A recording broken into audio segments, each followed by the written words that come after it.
is doing the work. Oh wait, shit! I should change my name. I don't want everyone knowing my real name. Okay, one sec. BRB. I can hear. Oh shit! Let me pull up the stream. Hi everyone. I don't really out for audio us the meeting room, so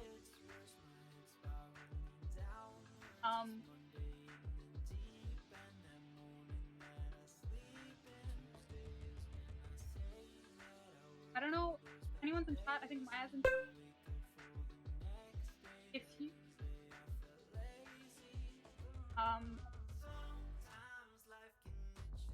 of the six.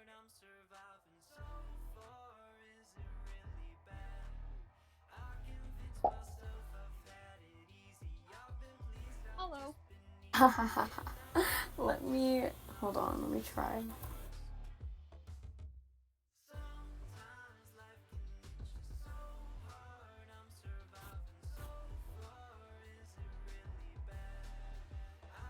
Yay! Mod me! Let me be mod. Let me be mod.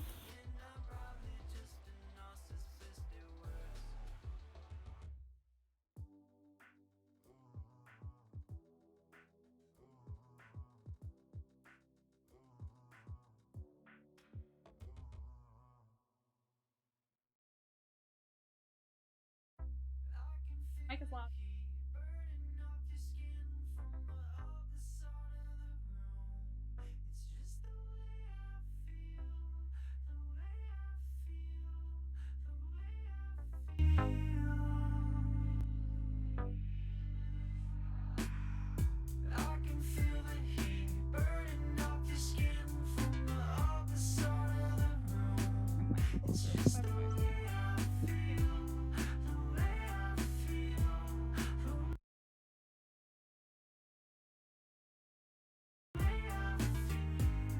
Okay, I just might not be talking. Okay, how? I crave something more exciting. I crave something more inviting. A warm voice, you know it's familiar. It's deep down, you know that it's in ya. And sometimes I wonder if all my emotion and my logic are gone, floating away as I step through the cracks. Sink to the ground as I drown in the back. I can feel the heat burning off the skin from the other side of the room. It's just the way I feel, the way I feel, the way I feel. I'm feeling somewhat Okay, thanks. convicted of something that I never knew. Sorry, I'm new to all this, y'all. I'm feeling Am I modded? I just Okay.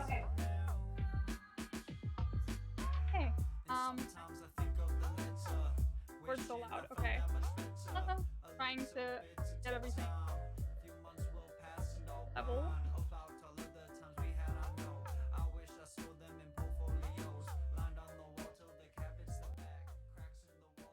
I'm just gonna turn this adding a layer. I don't. So we're just gonna not have that. Alex says Hello. hi. Can y'all hear me? I keep cutting out. Okay. Sorry, this kind of ouch. Put a little lower. Okay.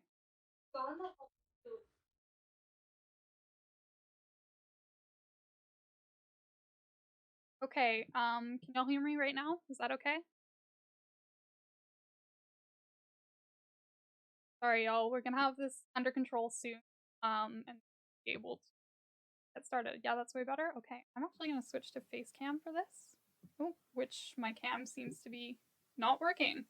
This is going great, y'all. We're doing good. I'm just gonna switch the battery and see if that's the issue. Sorry, one sec. This is really chaotic.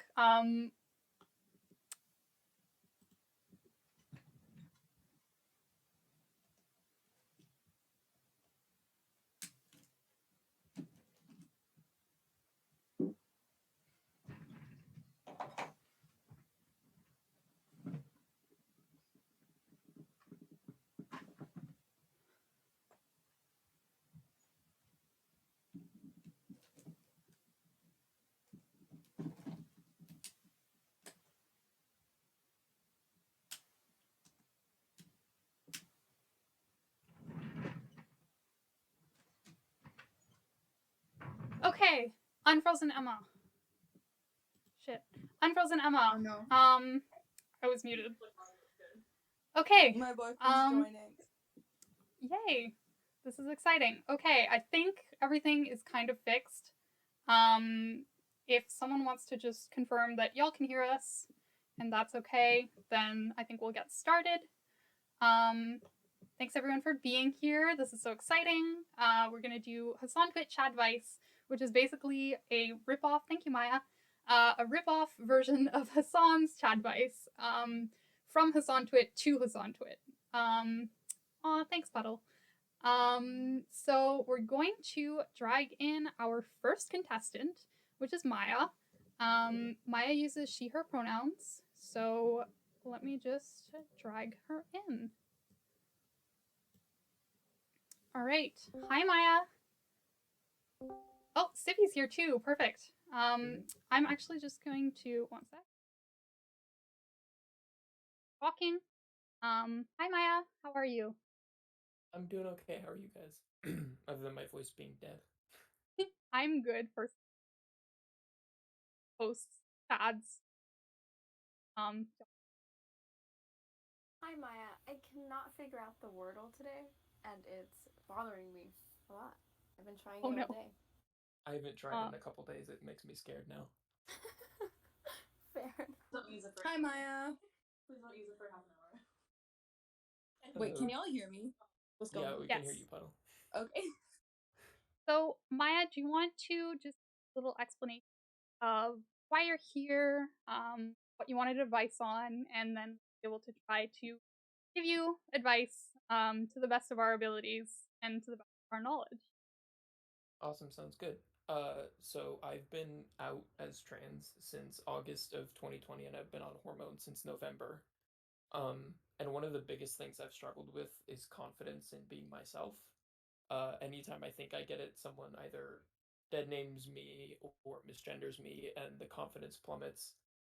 So I'm sort of looking for advice on not even necessarily with gender stuff, but how to maintain confidence on a more consistent basis. Yeah, definitely. That's really tough. I think I mean, I personally have struggled with getting my confidence up and that can especially for gender stuff. I'm non-binary. Um and it can be tough to have to balance that kind of the way that people see you and the way you see yourself and keeping confidence that the way you see yourself is who you are. Um Something that's helped for me quite a bit is going to therapy, which I don't know if you have access to that, and I'm not saying, go to therapy. That's for that. And kind of trying to slowly but surely do little things to get out of my comfort zone.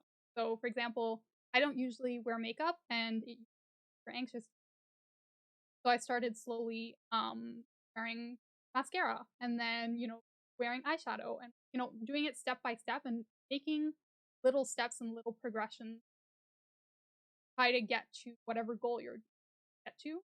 I think writing it out and making a plan sounds silly, but that's been.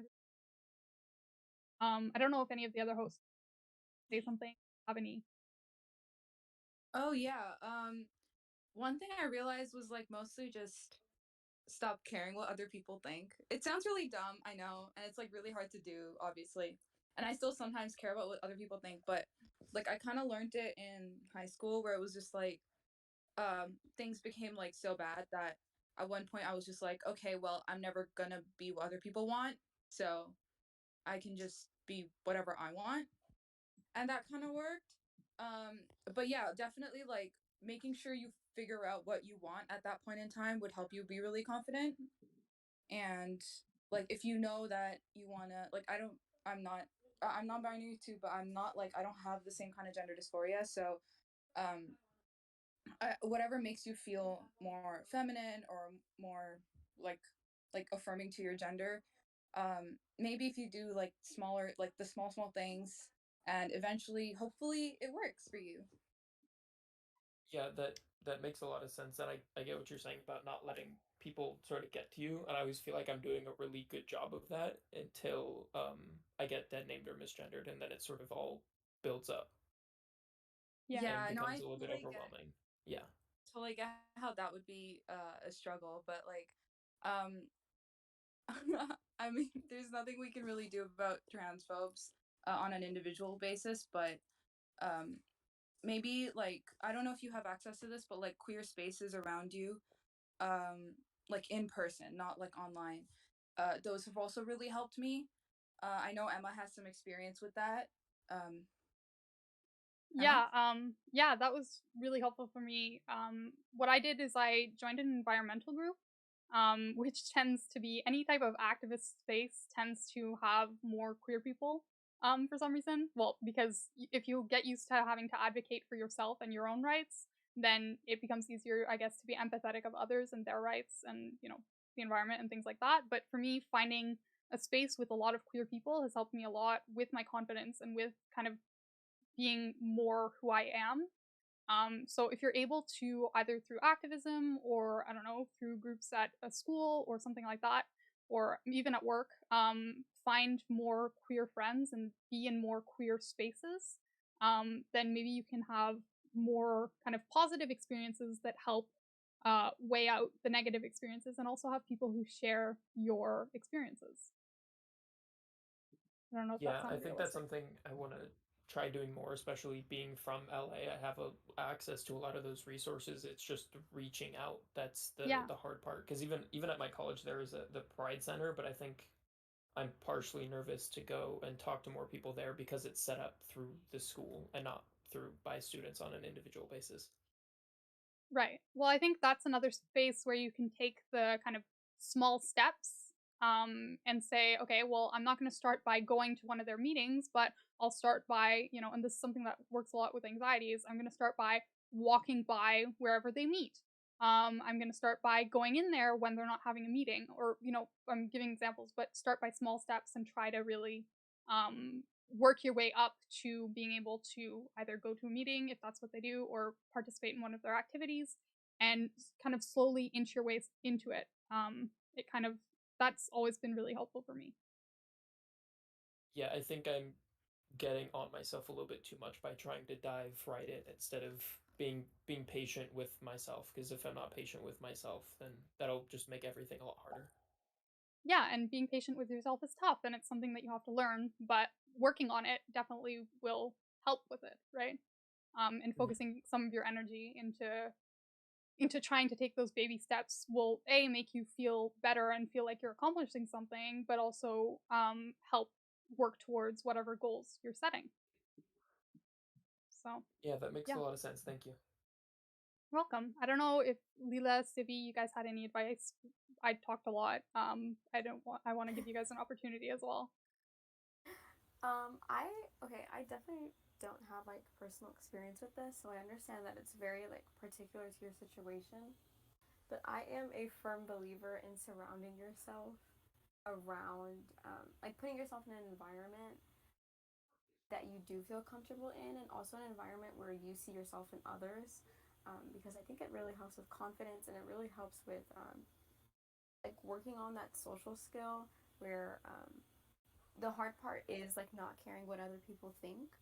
And I think working on that social skill really helps with getting to that point where you don't worry as much about how other people perceive you and how other people think about you, because you have that confidence within yourself. Obviously, when it comes to gender identity and transphobia that still exists, even in like very liberal spaces, that can still be very tricky. And I think it's a lot what Emma was talking about with putting yourself out there and finding communities and groups of people who can also relate to that I think can really help. Yeah, I think that's part of the reason why I've been struggling a lot is I've got a lot of trans friends online through spaces like Twitter and through Hasant's community and everything, but I don't know any other trans people in real life. So anytime I do struggle with a lot of that problem, I don't feel like I really have anyone to talk to, because as much as my friends want to help, they want to be sympathetic. Um they don't understand what I'm going through on a personal level. Yeah, and I think also you can use well, not use your friends, but you can use the fact that you have friends online and friends who are trans online and who have similar experiences to you to kind of see what they specifically have been able to use to feel more confident about themselves, and have those discussions and like hop in a Discord call or text with them or whatever. You can use that as a stepping stone towards trying to be more comfortable with it in person. And I think that can be kind of a useful tool to get you feeling more comfortable about it. I don't know if that makes sense.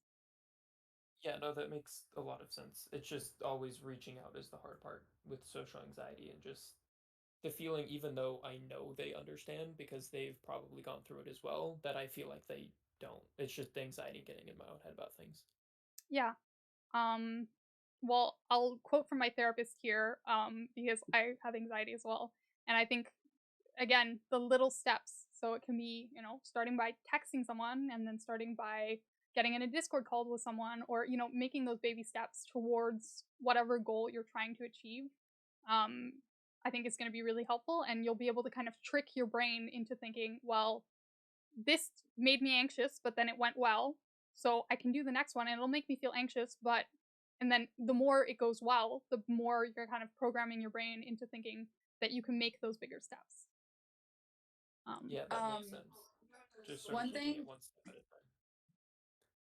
time. One thing that I saw on a TikTok, which I guess is kind of dumb, but I saw on a TikTok that like I know a lot of neurodivergent people uh like struggle with anxiety and other like issues like social anxiety especially. One thing that really works is like if you so I do this too. I'm not neurodivergent, but I do this too, where it's like I'll pretend that I already know that person because I know that I know them in the future, which is like a very weird concept. But if you know someone, if you meet someone for the first time and you're like, oh, in the future, in the next couple of days, I'm already going to know this person. So it's okay because I can relax now because eventually I'm going to know them, and eventually I'm going to be friends with them. And then you just have to get over the hump of talking to them. It like, in my head, I don't know, it makes sense. If that helps you with social anxiety. Also, the way like Hassan usually says, it's a muscle. You got to work it out. Mm-hmm. Yeah. I was just Yeah. gonna say, oh, sorry. Did you want to go ahead really quick? No, go ahead, Sibby. You're good. I was just gonna say, I've done that exact same thing. I saw something like that, and literally, so this was actually with one of my coworkers. I've always struggled with like anxiety and introducing myself to people, but when I tried doing that, like just pretending like I already knew that person, like we instantly like we hit it off instantly. Like it was super easy, and it was really weird because I had never like been able to connect and like talk with someone that easily before. So honestly, like if you can do something like that, I would definitely recommend. Yeah, that advice makes a lot of sense because I am neurodivergent, so social anxiety and interacting with other people, even though it's something that I want to do, has always been terrifying. Mm-hmm. Um, but the idea of pretending like you already know the person makes a lot of sense because like the people I know, they never make me nervous, and it is more of a place of comfort. So if I just pretend like I already know the person, um, then I'm tricking my brain into Mm-hmm. thinking that I'm already comfortable around that person. Yeah, for sure. Yeah. So does that do you feel like any of that advice resonated? Is there, do you have any further questions that we can try to help out with? Or do you feel like we've kind of given you some good advice that you can try?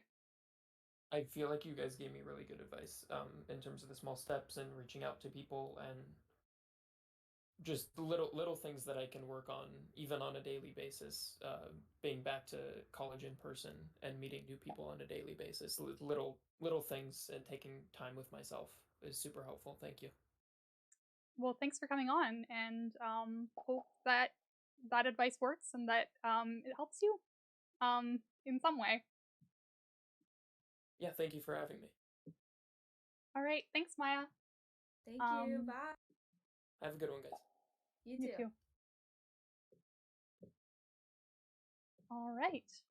So, that went well, I think. Hi everyone. Welcome to the stream. We haven't really been interacting with chat because we were giving advice. But I just want to say hi. Thanks for coming.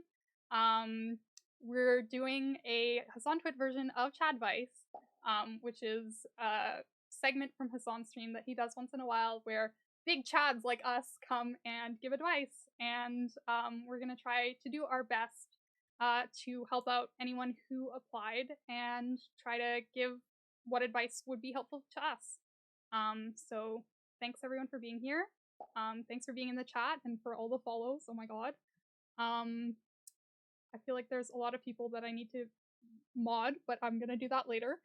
And I think we'll drag in our next, I don't know how to call them, guest, contestant, person. I don't know. And I think we're going to go with Iggy. I don't know if Iggy is here and watching, but if not, they're gonna have a surprise when they get dragged in. Is everyone in the chat here ready for another person? Are we good with that?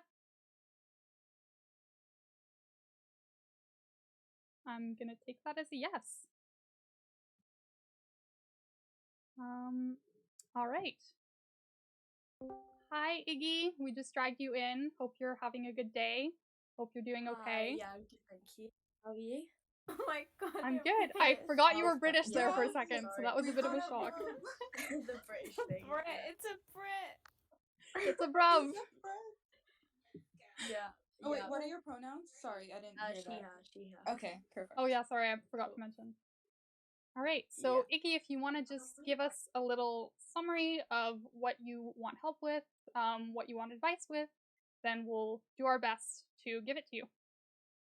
Okay, cool. I understand this is something that some people aren't gonna, have a lot of experience with, but I have recently been questioning whether I might be asexual or somewhere on the asexuality spectrum in general. So I'm basically just trying to figure out.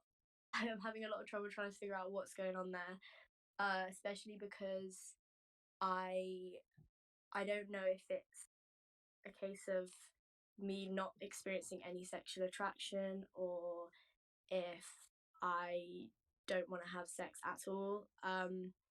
But yeah, that's basically the root of the dilemma. All right, thanks. I think I'm gonna volunteer Puddle maybe to try to give some advice on this. Yeah. I'm the resident ace. Nice. Okay, so when I found out, I was actually in a relationship with someone, and it was like the beginning of quarantine, so it was very hard to figure it out, to be honest. The first time I realized was when I was trying to be intimate with them, and I hated it. Well, I didn't hate it. I was like, I wasn't having the right reactions to it. Like, I liked being in the presence of someone who I cared a lot about, but the sexual aspect just wasn't there, you know? And I didn't understand what was going on because it's obviously like so normalized that you want to have it and it's something that you want to do with your partner, right? So it is something that like feels weird initially, at least for me it did. But what I did was, and I don't know if this is always a good idea, depending, like, make sure you're taking care of yourself. But I just jumped into it because I'm like, okay, if I'm not having fun with this person, and then we broke up, I was in a relationship with a guy. I started hooking up with a girl, and I was like, okay, so maybe it's the guy problem. And I had a couple. I did some stuff with a girl. I didn't like that either. So I was able to, deduce at that point that it's not both of those people, it's probably me. A lot of it also comes from the fact that like there's a lot of residual feeling about like feeling scared about not wanting sex, which is like totally understandable. I was very harsh on myself at the time, but if you do feel like this, please know that it's okay. Yeah. Thank you. Yeah, that's really useful. I guess one issue for me would be that I've never been like in a relationship, so I don't even know like I don't know how I would navigate that. I've had like, I've had hookups and whatever. Most of them pretty intoxicated, should we say? So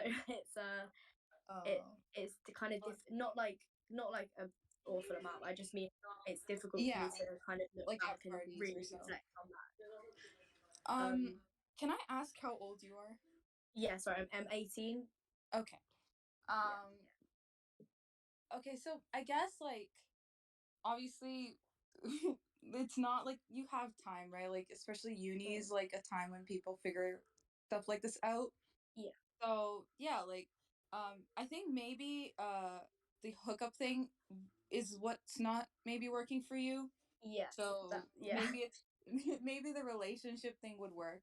Because for some people, I know that's a thing where it only you only feel it when you're in a relationship and you actually care for the person you're with, which is something that I would recommend. Obviously that's hard, but like, you know, Yeah. Hinge, well, Bumble, great places to meet people.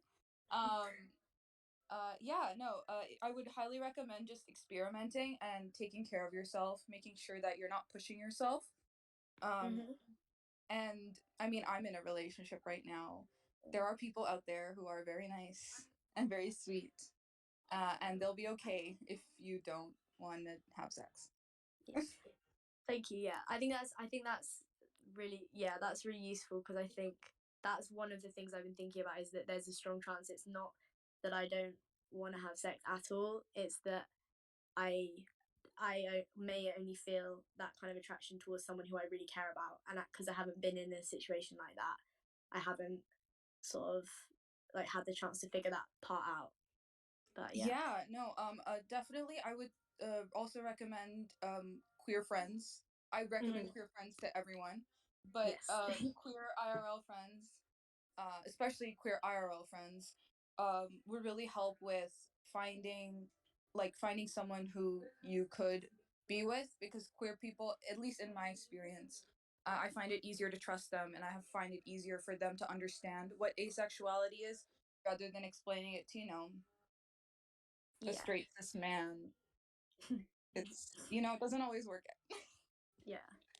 Yeah, and I think generally also, like, this applies to a lot of situations, but I think in terms of anything about your sexuality or about your interest in that kind of domain, I think you want to be patient with yourself. You want to be attentive to how you react both emotionally and physically, and just try to really listen to yourself and take time to take stock of how you're feeling about things. Like for me, what's really helped has been when I get worked up about something, I will journal about it and really write out all my feelings and try to analyze how I'm feeling about it. And you won't always be right in your analysis, but really paying attention to how you feel is really useful, obviously, in trying to figure things out. So give yourself time, listen to yourself, and I think you'll be able to figure it out eventually, even if it is frustrating to kind of have to wait and try to figure it out.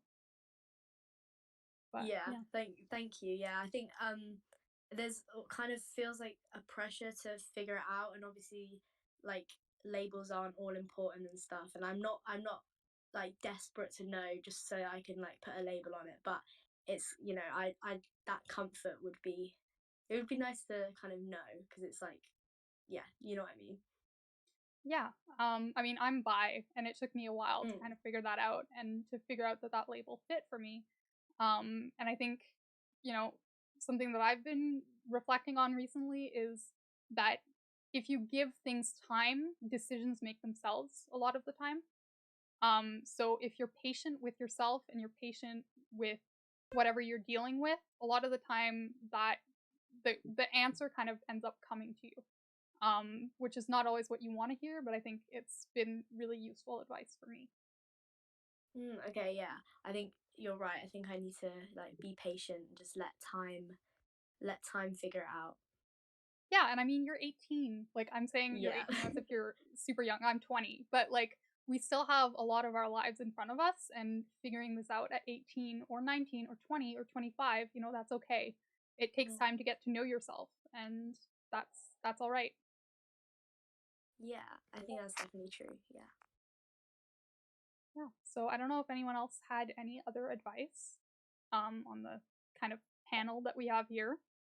I was just gonna say, it doesn't really. It kind of has. This kind of has to do with like just labels in general. But I realized once I just kind of let go of. I don't know. It's like once I stopped worrying about needing that label, and I know you said it's not really about the label, but just the comfort of knowing. I kind of found comfort in like not really knowing and not really like caring too much and just going with the flow, and I don't know, just letting things happen as it does. I don't know if that makes sense. Yeah, at all, that makes sense. but yeah, just like I would just say don't put too much pressure on yourself to like figure that out, because like what everyone else said, like you have so much time, so Yeah. yeah. Cool. I think that's definitely very true. Like there shouldn't need to be a pressure to know right now, especially like being so young. Yeah, for sure. Yeah. So unless you have any other questions, I think that kind of wraps it up. If you're okay with that, and if Yeah. you're comfortable with the advice we've given you, I hope that it helps in some way. Yeah, thank you very much. I think it was really good. Thank you. I All right. appreciate it. Well, good luck with figuring everything out, and you've got this. I believe in you. We believe in you. Thank you so much. Thank you. Our pleasure. Have a good day. Have a good day. See ya. Bye. Good luck. Bye. All right. So that was Iggy. Hi everyone in chat. There are so many people that I've been seeing and kind of want to say hi to. Oh, hi Liz. Welcome to the call. Hi, Liz. I like panicked because I thought I had a lot more schoolwork than I really did. I thought I did it, so now I'm here. You're all good, no worries. I also just woke up from a nap, but it's okay. So now I'm That's nice. Before schoolwork. Yeah, we do. True.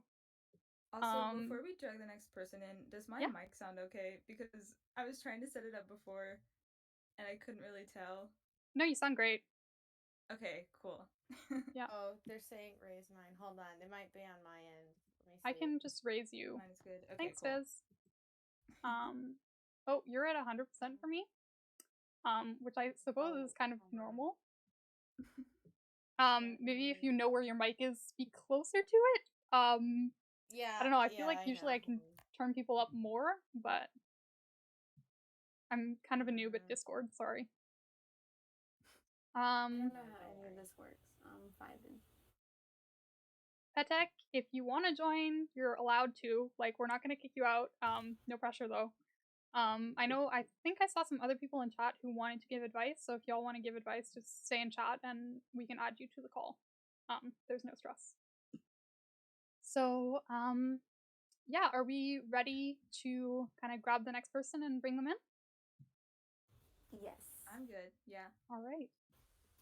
So we're going to be bringing in Vesh, who uses he, him pronouns. And yeah, that's it. All right. There we go. Hi, Vesh. I don't know if you can hear us okay. Feel free to say hi. Hi. My voice just cracked. Yeah. Hi, can you hear us? Yep, everything's okay. All right. Welcome to Hasantwt Chadvice. We are your Chads today. Also, I forgot to say during the kind of intermission moment, but if any of y'all want to turn your cameras on, feel free. If you don't. That's chill. But Vesh, do you want to just kind of, am I pronouncing your name right? Sorry, I keep interrupting myself. Yep, yeah. Okay, perfect. If you want to just give us a little overview of what you wanted help with, what you're here for, and we'll try to give you some advice. Yeah, so about a month ago I moved to a different country for college, and I did my first year online due to the pandemic and all. So I'm in my second year now, and I don't really know anyone here. I don't know how to make friends. I'm kind of like out of my comfort zone, right? So I wanted advice on like how do I meet people and basically adapt to college, etc. Yeah, that's a great question, and I think it's something that a lot of people have dealt with when we move to new places and need to make new friends, and it can be really difficult. I'm gonna let other people on the panel maybe give some advice if y'all want. I Oh, you go damn. first. You go first. Real sorry. okay. um, I like moved very far away. I was still in country, but I moved very far away for uni, and I didn't know anyone. Sorry, I'm sick. By the way, I'm sorry if my voice sounds Yeah, like it's shit. okay. No worries. But, I moved very far, and so I didn't know anyone else on this new campus. And I think the easiest thing was actually going to the events that like the university or whatever school you go to plans. I know like sometimes I would look at them and I'd be like, oh, it's kind of lame. I don't want to go to like school planned events, but that's where I met a lot of the people I still hang out with.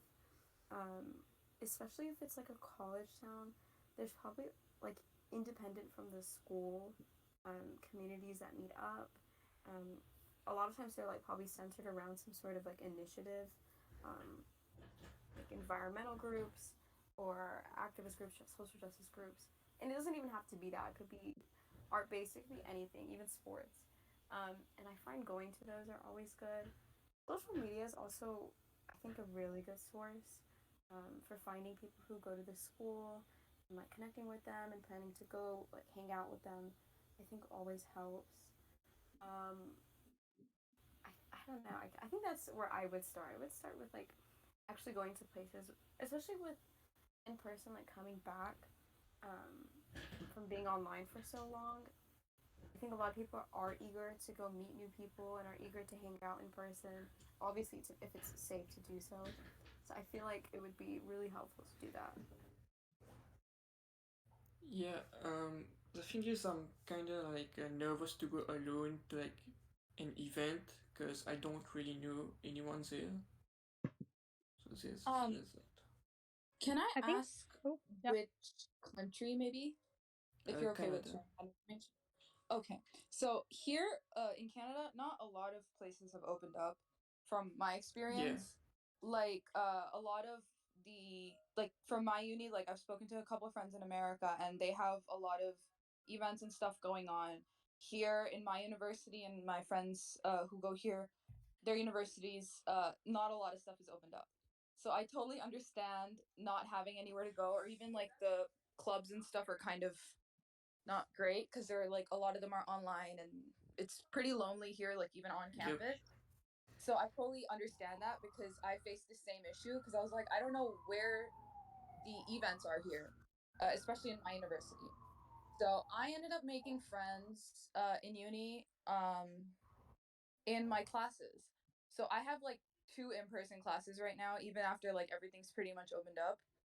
And I made friends on group chats. So I would like talk in the WhatsApp group chats as much as possible, or the Discord, wherever y'all have group chats. And then I would find one person who I thought was funny or cool, and I would DM them and be like, "Hey, do you want to meet up in person?" And it's hard to do that, I know, but I made like two or three friends that way, where I literally just DM'd a random person in the group chat, and likely someone in your group would also be like you, who's new, has no idea what's going on, and wants to make friends. So don't really worry about like interacting with new people because I think pretty much everyone's in the same boat.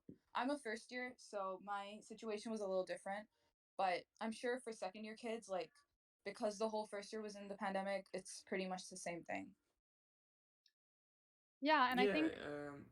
Oh, go ahead. No, I was just saying that your situation is very similar to mine because I have only one class where I go in person.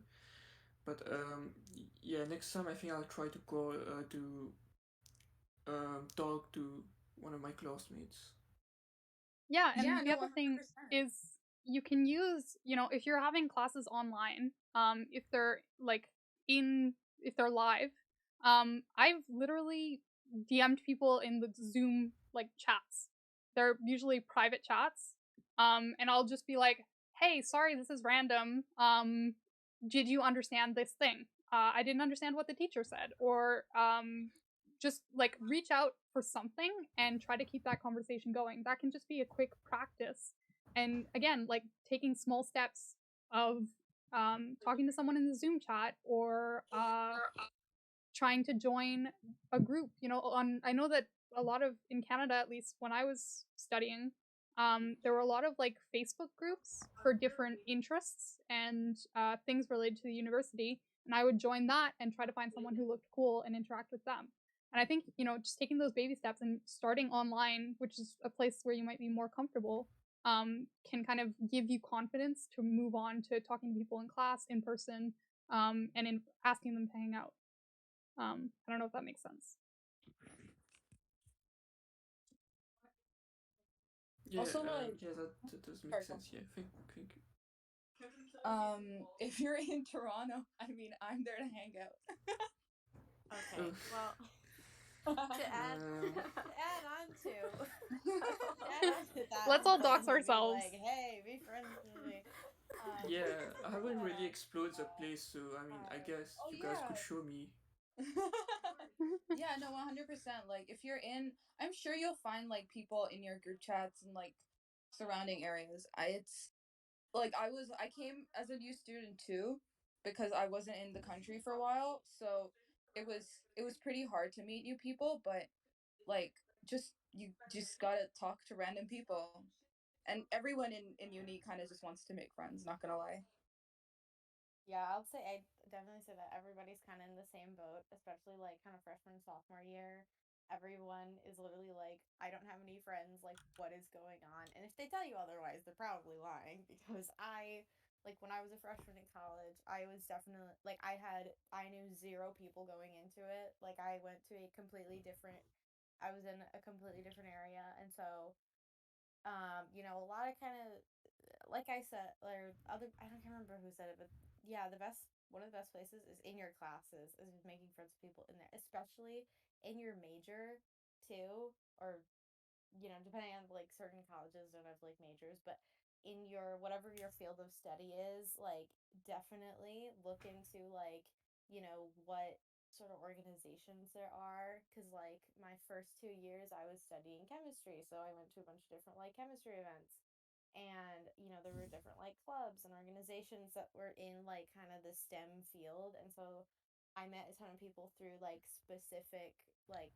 more special interest kind of groups. So even if it's not like events per se, but just like people in your major, because once you get into like the higher level classes, like those are the people you're going to be like spending all your time with because they're in all the same classes as you. So like I guess to say the thing is like it's better to be in kind of your same field of study and be friends with those people, because then later on, you know, you'll already know them, or they'll be able to like kind of help you out or like get homework help. And you know just going and studying with people is also a great way to do that, because that's how I made a ton of friends, just being like, hey, like, do you want to go and like study and like do homework together? And then just sort of like just you know going out there and just asking somebody like, hey, like, I need help with homework, do you need help with homework, do you want to go to like this tutoring session?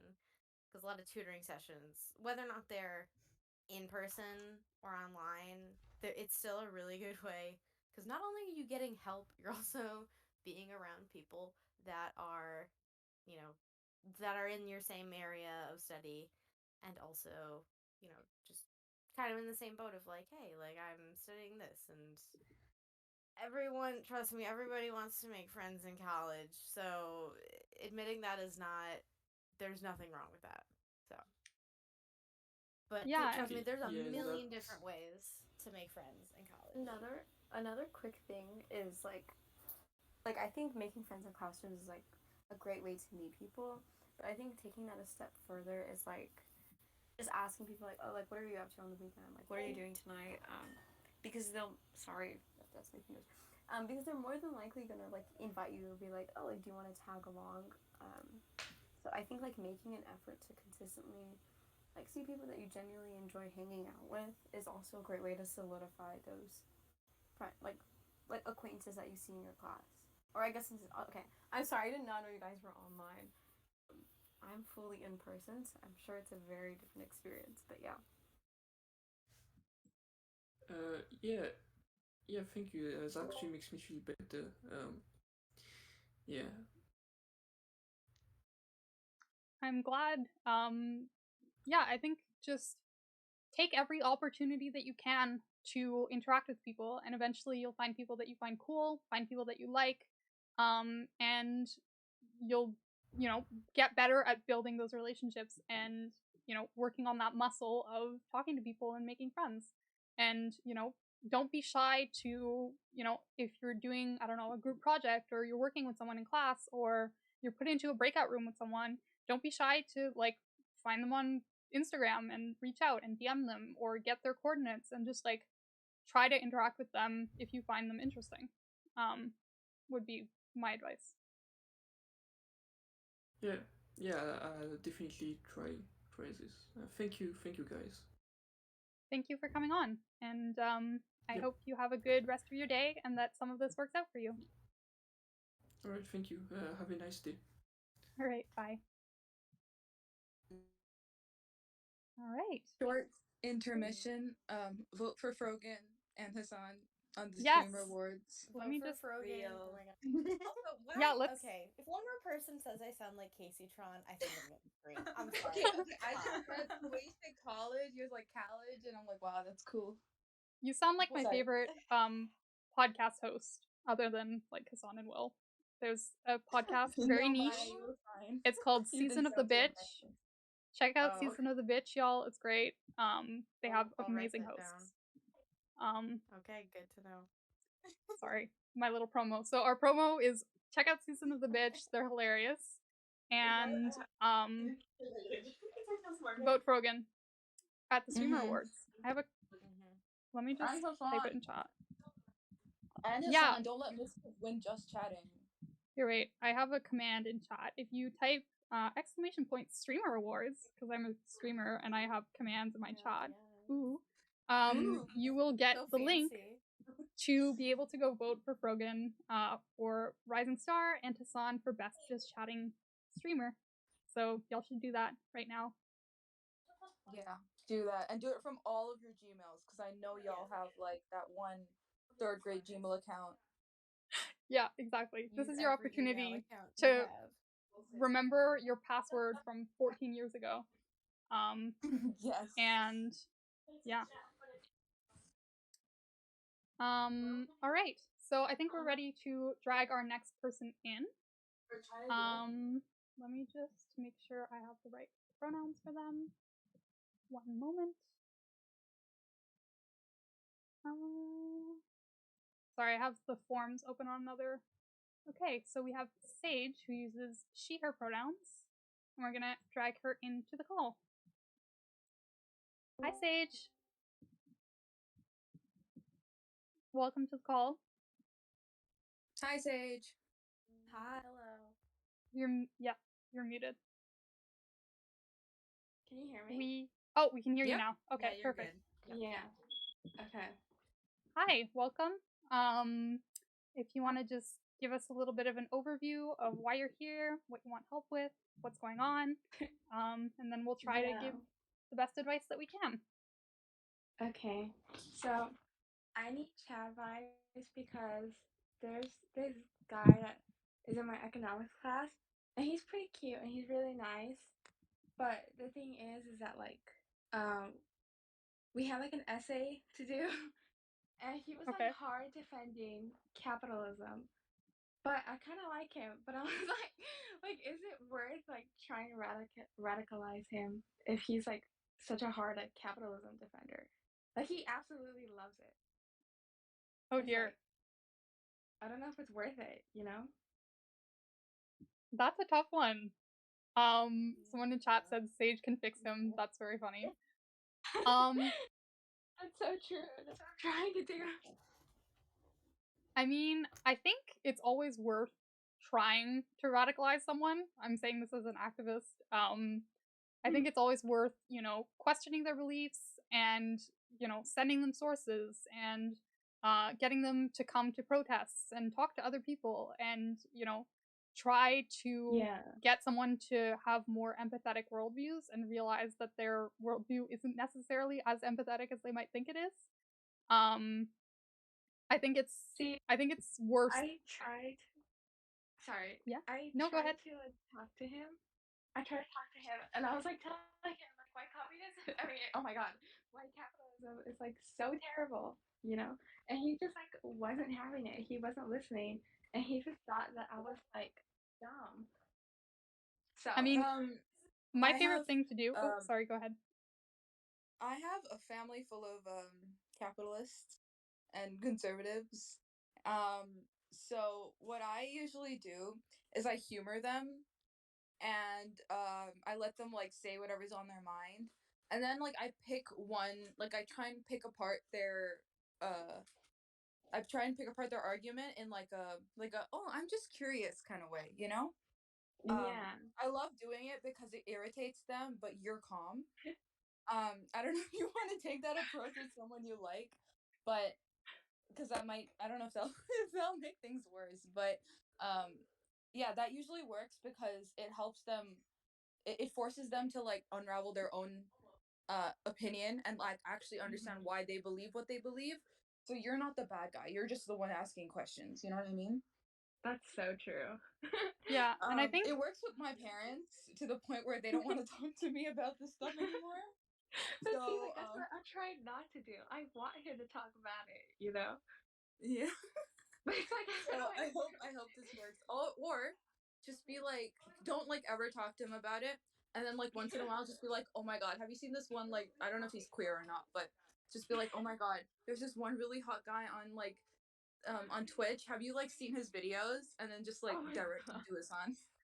yeah, that's what I was gonna say. I My favorite thing to That's a do smart idea. is recommend podcasts, especially if he's a cishet man. Um, recommend podcasts. Cishet men love podcasts, apparently. Just recommend Hassan's podcast, recommend other cool leftist podcasts, and say, Emma came "Oh, for the listen to this." It came for his balls. just listen to I'll this. try to make him a stand. Yeah, I mean, it's worth kind of. I think real talk, like he probably won't be able to change his mind. And if you're looking for something romantically, it might be better to look for someone else who shares your values and, you know, Yeah. is also cool and interesting. But you can also have this side project of trying to radicalize this guy and sending him podcasts and make him like Hassan, because, you know, that's what we do on Hasantwt. Yeah. Why not? Or also just like find yourself a queer person, because most Yeah. of them are like ANCAPs. Not gonna Well, lie. True. the other thing, even though I'm an enthusiast for the I can fix him mentality, because I've tried to do that many times myself, most of the time I've learned it doesn't work out. But also sometimes if you like genuinely care about the person and like put in the work, they may come around to your point of view, but it's like a lot of emotional labor Yeah. and like actual and the occasional physical labor. You would be surprised.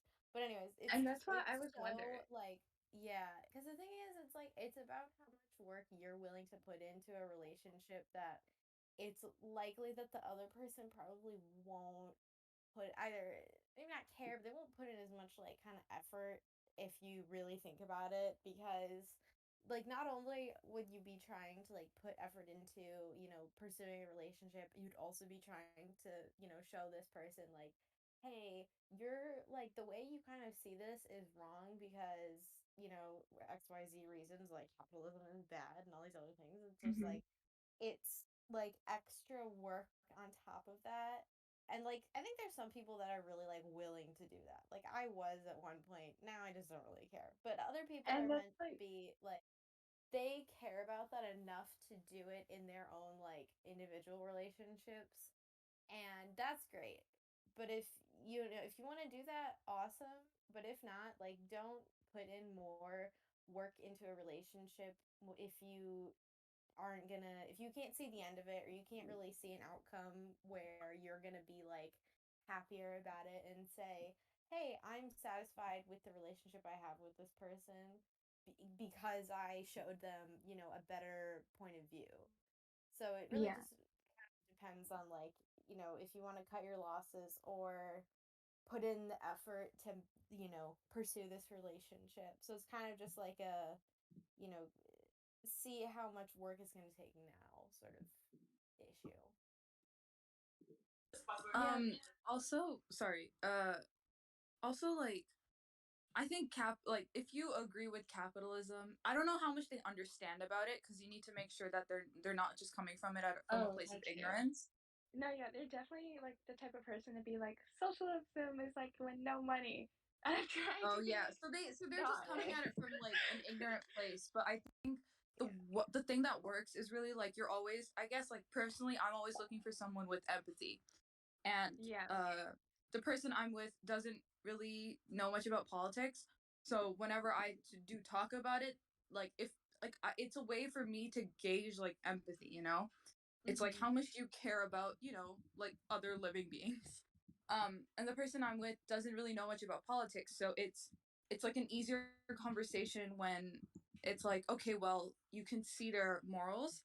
So if you like question it and like from like a more philosophical and moral standpoint rather than a political one, it's usually like a softer way to go about, you know? Yeah. So like they might not be a bad person, but they might just not understand like why capitalism is bad, which is like fine because not everyone ends up, you know, knowing stuff about politics. And that's Um like, I uh-huh. I get that he's like very ignorant, and so that's just like what I was wondering, because I was like, do I really want to waste my time, like trying to teach him all these things when I could just go find someone else that's already smart, Well, you know? yeah, I do mean, that. Just find someone. I mean, okay. So You I can just grew be up. eye candy. Yeah. God, oh my god. I think that okay. I grew up in Texas, and so Oh, I'm from Texas. okay. So this makes a lot more sense. This makes so much more sense. So like in my town, like especially like growing up and like even in high school and stuff, those were the only guys, and so Exactly.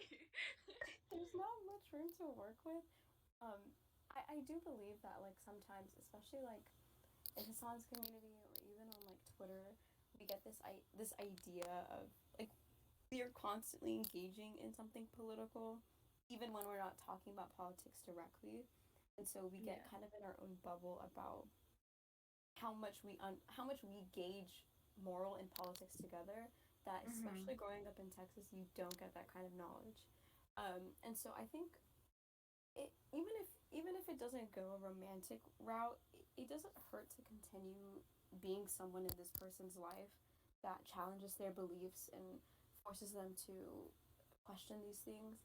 I think a big thing is like the way you approach it in a way where it's like you don't like I remember in high school I would never explicitly really say the words like socialism or communism because you Adam stop like stop trying to link Twitter in here.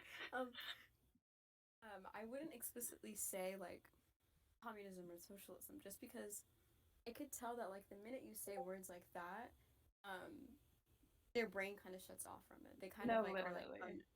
so it's like approaching it from a way of like forcing them to question and like follow their train of thought in justifying parts of capitalism that they say they agree with, even when they most likely actually don't morally agree with it.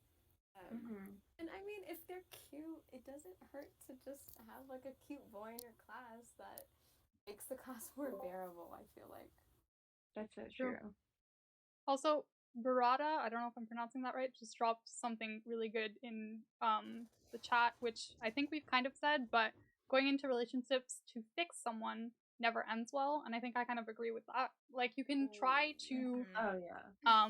Yeah. try to get him to have a more empathetic worldview just for for the fun of it, kind of.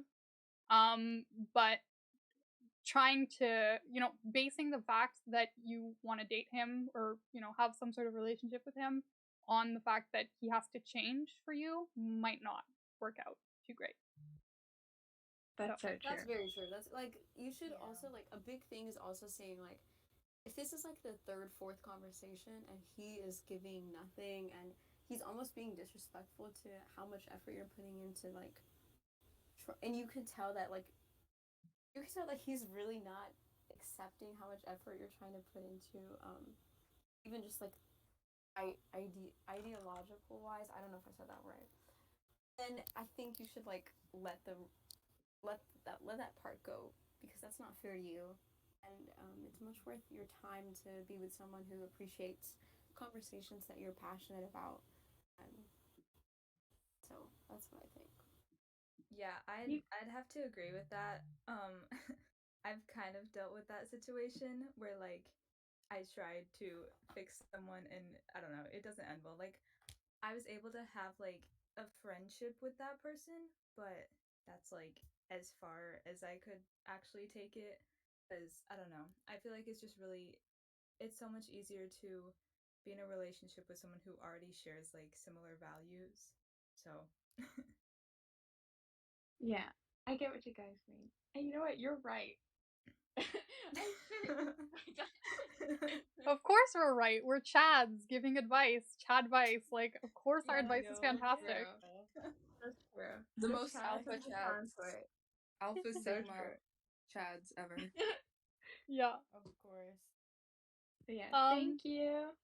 Thank you. Hope that helped out, and hope you at It least get some did. eye candy out of it. yes, good luck. Sage, I Yeah, want exactly. Sage, I want updates on this. I want to see where this Yeah, goes. same. Yes, oh my god, update us on I Twitter. hope. I'll do like a thread or something about it. Yes. Oh my god, yes. I can Please. fix Oh. your thread. Yeah. Yes. Good luck with that. I will. Okay, bye. Bye. Bye. Bye. Okay, I got a dip too. All right. So I hope Thanks for y'all have a coming. great Okay. advice session. Bye. I'll Thanks watch so the much for rest of the coming. VOD. Have a good Bye, day. besties. Bye. Bye. Bye. All right. And then there were 4. It's really hard for me to not tell everyone to just be yourself because that's like the peak of all my advice. Because it's like, Me too. if So anything, true, it's so kind of the true. best advice. It's just to like be yourself. Because if people don't want to be around the real you, then I don't know, they're lost. So Yeah, here's some free Like, you can't non-directional say that Chad for advice. everyone. Like, be yourself. That's what we're telling Yeah, Chad right now. Real, exactly. be Just like be yourself.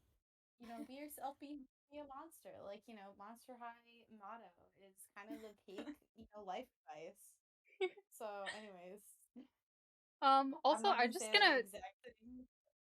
I'm just gonna take a second to tell my mod team to please like chill because I'm trying to concentrate and y'all are making me laugh. And Adam, like, I'll remod you after stream, but for now you're Just unmodded. mod me Ban instead of him. him. Mod me Ban instead of him. I Adam. would do a better job. I feel like you're already Ban modded. Adam. I was trying Wait, not are you to not laugh. I modded? had to keep Ban him. muting. He's annoying. No, I'm kidding. Yeah. All right. Are we ready for our next person? Yes.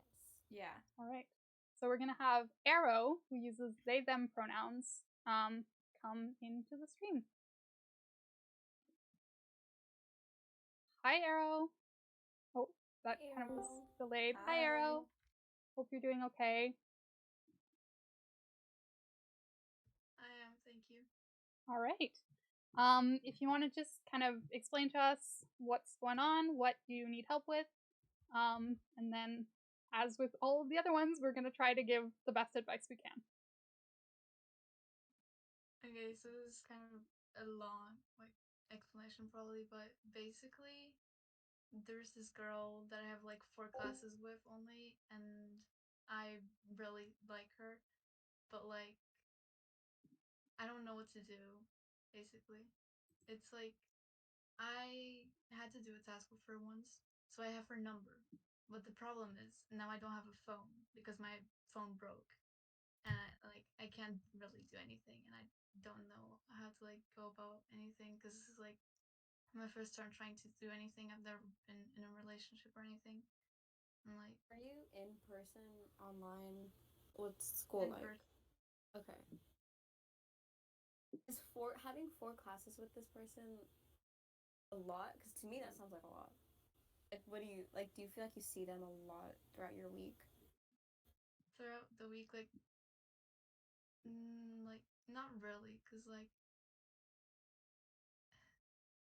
it's like 4 classes, like 4 hours, like a week, is what I mean. I probably worded that wrong. Okay. No, you're good. I feel like having a class with someone is already like kind of a perfect situation just because it's like a guarantee of like seeing them, and it just like it it allows for an easy stepping stone on conversation just because you guys already have something like similar. And I think reaching out, I think we talked about this earlier, but like reaching out with like studying or, like I remember there was this guy I really liked, and I would always ask him like, "Oh, do you want to like review essays together?" I never cared about what he had to say about my essay, but I felt like it was like a good way to just like hang out with him. So I feel like doing things like that where you can make for situations where it's just the two of you would really maybe help you to get closer together. The phone situation, I mean, I don't really know. Maybe you can use another device or just like use social media and use like your laptop. That could also work. Yeah, but Kind of also like, oh, continue, sorry. it's also hard for me to like hang out one on one because like my parents are very strict and like they don't really let me do stuff like that often. I think. How old are you? I'm sorry. I'm perceiving this in college. 1 second. Oh, all right. No worries. Sorry, We're my just gonna. siblings are. No, It's no okay. worries. It's okay. I'm 15. Like. Okay, I see. I see. No, that's much more harder. Well, what I would To say do. is you have you I mean, at least at my school we had lunch periods. I imagine you have lunch periods or time off at some point during your day at school. Yeah. So what I would say, and I've done this before, is just go see her. Yeah, go see her after class, or before class, or whatever, and say, hey, do you want to study at lunchtime, or do you want to hang out at lunchtime, or do you want to have lunch together, or do you want to go on a walk together around the school during the break, or whatever.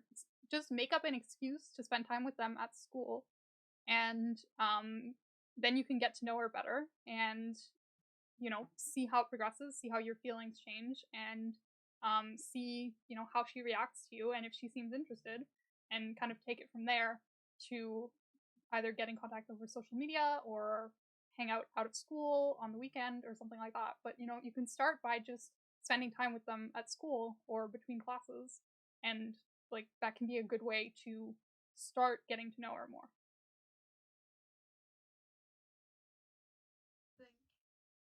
Yeah, kind of similar.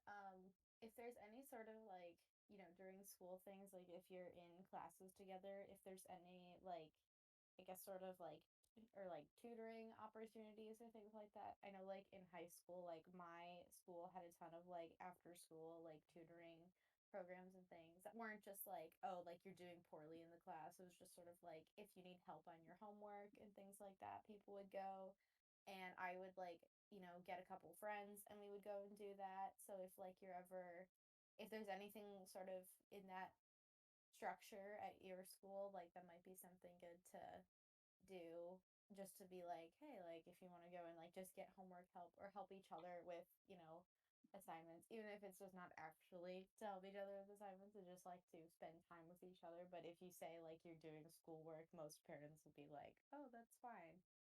So that's another way to kind of get, not quite a foot in the door, but, to just spend, time with this person and do that. So, Yeah, I think those are two. Like like if you guys have any homeroom, like my high school had that, or like what Emma said with lunch, or what Liz is saying as well. Just any time that isn't always connected back to like the classroom itself, I think could help like get you guys closer, um, and just build that relationship off. Yeah, absolutely. Civi, did you have anything to say? I saw you unmute. Yeah, I don't know. I kind of agree with like what everyone else said. Also, like maybe whenever you have like free time and you can ask like what kind of interests they have and see if you could join like a club together. Like it doesn't even have to be academic, like it could be, but if there's like if you have something in common and there's a club that you want to join, that could like you know help you to, I don't know, spend more time together with them. So I don't know. Yeah, I think that all kind of makes sense. And I think, you'll have to see how you can adjust our advice to work for your situation, and kind of adapt and improvise based on how it goes and how she reacts to you. But I think spending more time with her is definitely a good way to start. And hopefully that'll lead to something more that you're happy with. Okay. Yeah, thank you. All right. Did you have any other questions or anything that you wanted specifics on? No, thank you. All right. Have a good day. You too. Bye. Bye. All right. If I'm not mistaken, Nira wanted to join the Chad team. Nira, if you're here, Hey. I don't know if you want to join either the waiting room or the live. Oh, if you join waiting room, the VC, then I'll. Oh, there you go. I'll just drag you in. Oh, there we go. Okay. Hi, Nira. Hi. Welcome to the Chad team. Thank you for having me. I feel Such like a pleasure. I feel cool. You should. We are very cool. We are so cool. Okay. Of course. All right. Give me one sec. I'm just gonna pull up. Oh, I'm echoing. Is anyone else hearing the echo? Or is that just me? I think I'm echoing off of Nira. Oh yeah, I do can I? kind of hear that. Mm-hmm. Do I have to do anything? I do not know how to fix that. Does anyone know? You could just mute the stream, maybe, if you have the stream open. Yeah, that would probably help. Yeah, Sky, absolutely no worries. Okay, I'm gonna pull Sky into the column next. Hi Sky. Hello?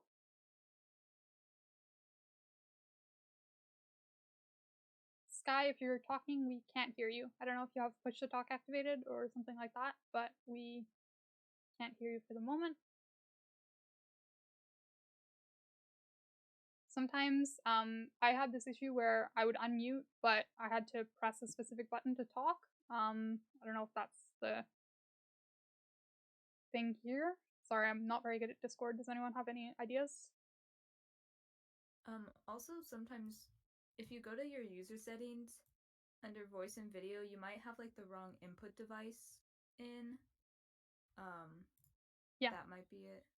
No worries, no stress. We can fix the Nira issue while we wait for you to be able to hear you. Nira, did you have the stream open? No, I don't, which is weird. Let me see if like anything else is open. I don't have anything else open.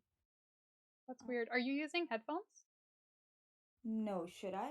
I think I should. I feel like that might help because then it wouldn't bounce like back into your mic. That might help. Thanks, Kioma. Okay, I think Sky's mic is working for the now. follow. Oh, okay. Can you hear me? Yes, we can hear you. Hi, welcome. Okay. Hi. Welcome to the show, Hasantwt Chadvice. We're glad to have you. If you want to just give us a bit of an overview of what you needed help with, and then we'll give our best advice. Okay, well, I submitted 2 options, but I think I'm going to choose my second one. First off, thank you so much for having me. I'm really excited to be here. Hi, Hasantwt. Hasantwt. But essentially, I went to a boarding high school in California for 4 years. Sorry, my roommate's sitting right next to me, and she's like kind of laughing at me. and I recently moved to New York City for university. I'm sure like it's New York University. I'm doxing myself. It doesn't matter. There's 50,000 students. Like, find me. I dare you. But I like started realizing like how different the scene is here. I think like my old school really conditioned me into hookup, like an unhealthy hookup culture. And like I feel like now I'm really ready to like date and put myself out there. But I think I'm just like, and I have a lot of experience, but not in like a healthy relationship capacity, where I feel like when I try to like go out and like on dating apps, or like when I go out with my friends and like try to talk to guys or girls or like non-binary people, like just anyone, I just think I'm not like approachable, or like I'm not sending out like date me vibes but more casual vibes. um I don't really know. All I know is like I kind of want to find something more serious so I can like feel more confident in like my sexuality and my like, not myself necessarily, but I guess my navigation of relationships. Like I just want to like live life, you know? But it's been like really hard. And obviously like I have like some social anxiety and stuff, like who doesn't, but I have like generalized anxiety disorder. So that's a challenge within itself. And I was like wondering if you guys had any advice on how to like settle down, or like find someone to settle down with without like compromising your standards, especially for men. I'm gonna put that out there. I'm not willing to compromise any standards for men. That's all. That's very valid. Um, I think I'm just gonna, I don't know. I think it's definitely hard. The fact that you have like the city to your hand, I think, is an advantage. Um, One thing that especially like first semester, that I really enjoyed doing was going on dates with people that I didn't actually, that I knew I wouldn't have like any like future relationship or future date with, just because it was something fun. I think it gets you out of your comfort zone more often. Obviously, do it in a safe way. Don't go on a date with anybody, but as long as you like somewhat know who they are, I think it allows to like get used to that like um, nervous feeling when you're about to go on a date or when you're like meeting someone new. Um, Dating apps help with that. I don't really like using dating apps as much. I like meeting people like, I guess, in person and more organically, but especially in New York, I could imagine that or New York City, it's much more challenging to do that because there's so many people. But I Yeah. think like opening yourself up, and I remember I put a lot of pressure on myself to only like give people a like time of day or like a chance if I saw that something out of it. But I think just spending time sporadically with someone that you don't know that well, and having a mini adventure with them can allow for just a better understanding of what you like in a relationship, what your standards actually are, solidifying that within yourself, and like knowing what you're comfortable with. And um, I think, yeah, like just opening yourself up a little bit more to those types of dates, maybe, if you're comfortable with that. Yeah.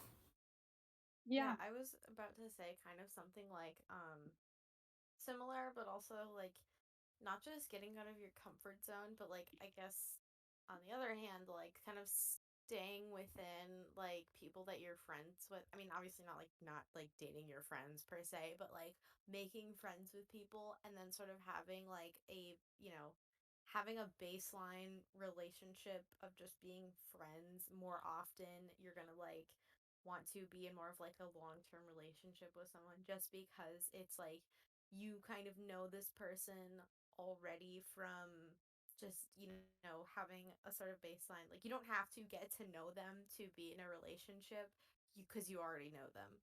And so it's also kind of like a tricky line to walk when it's like you're friends with someone but then you go to date them. It's like kind of weird, but at the same time I think you can run like a kind of interesting not interesting, but it's better to know someone at least a little bit before you can sort of envision like a long-term relationship.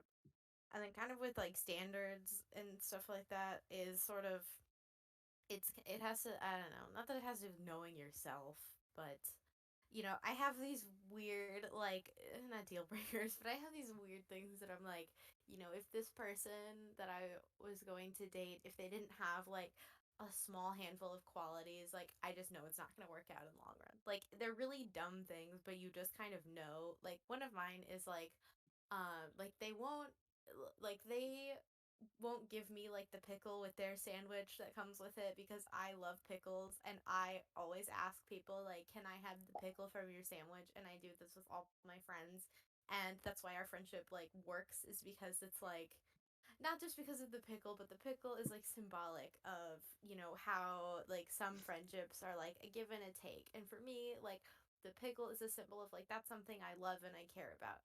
And it's like if they're willing to, accept all of your, you know, flaws and also all of your good qualities as well, it's like you kind of have to find somebody who's like someone who'll give you the pickle with their sandwich because they don't want it and then you want it. It's like it's kind of a weird thing of like they're little quirks, but it's also just like they kind of make up the person that it makes it makes the relationship, because for some people long in the long run, those are the things that are gonna make you appreciate being with them, because it's always just it's a if you're looking for the long haul, you sort of have to figure out what you want in your life and how that person fits into it.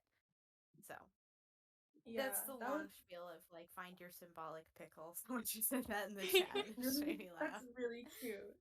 That was a really cute like example.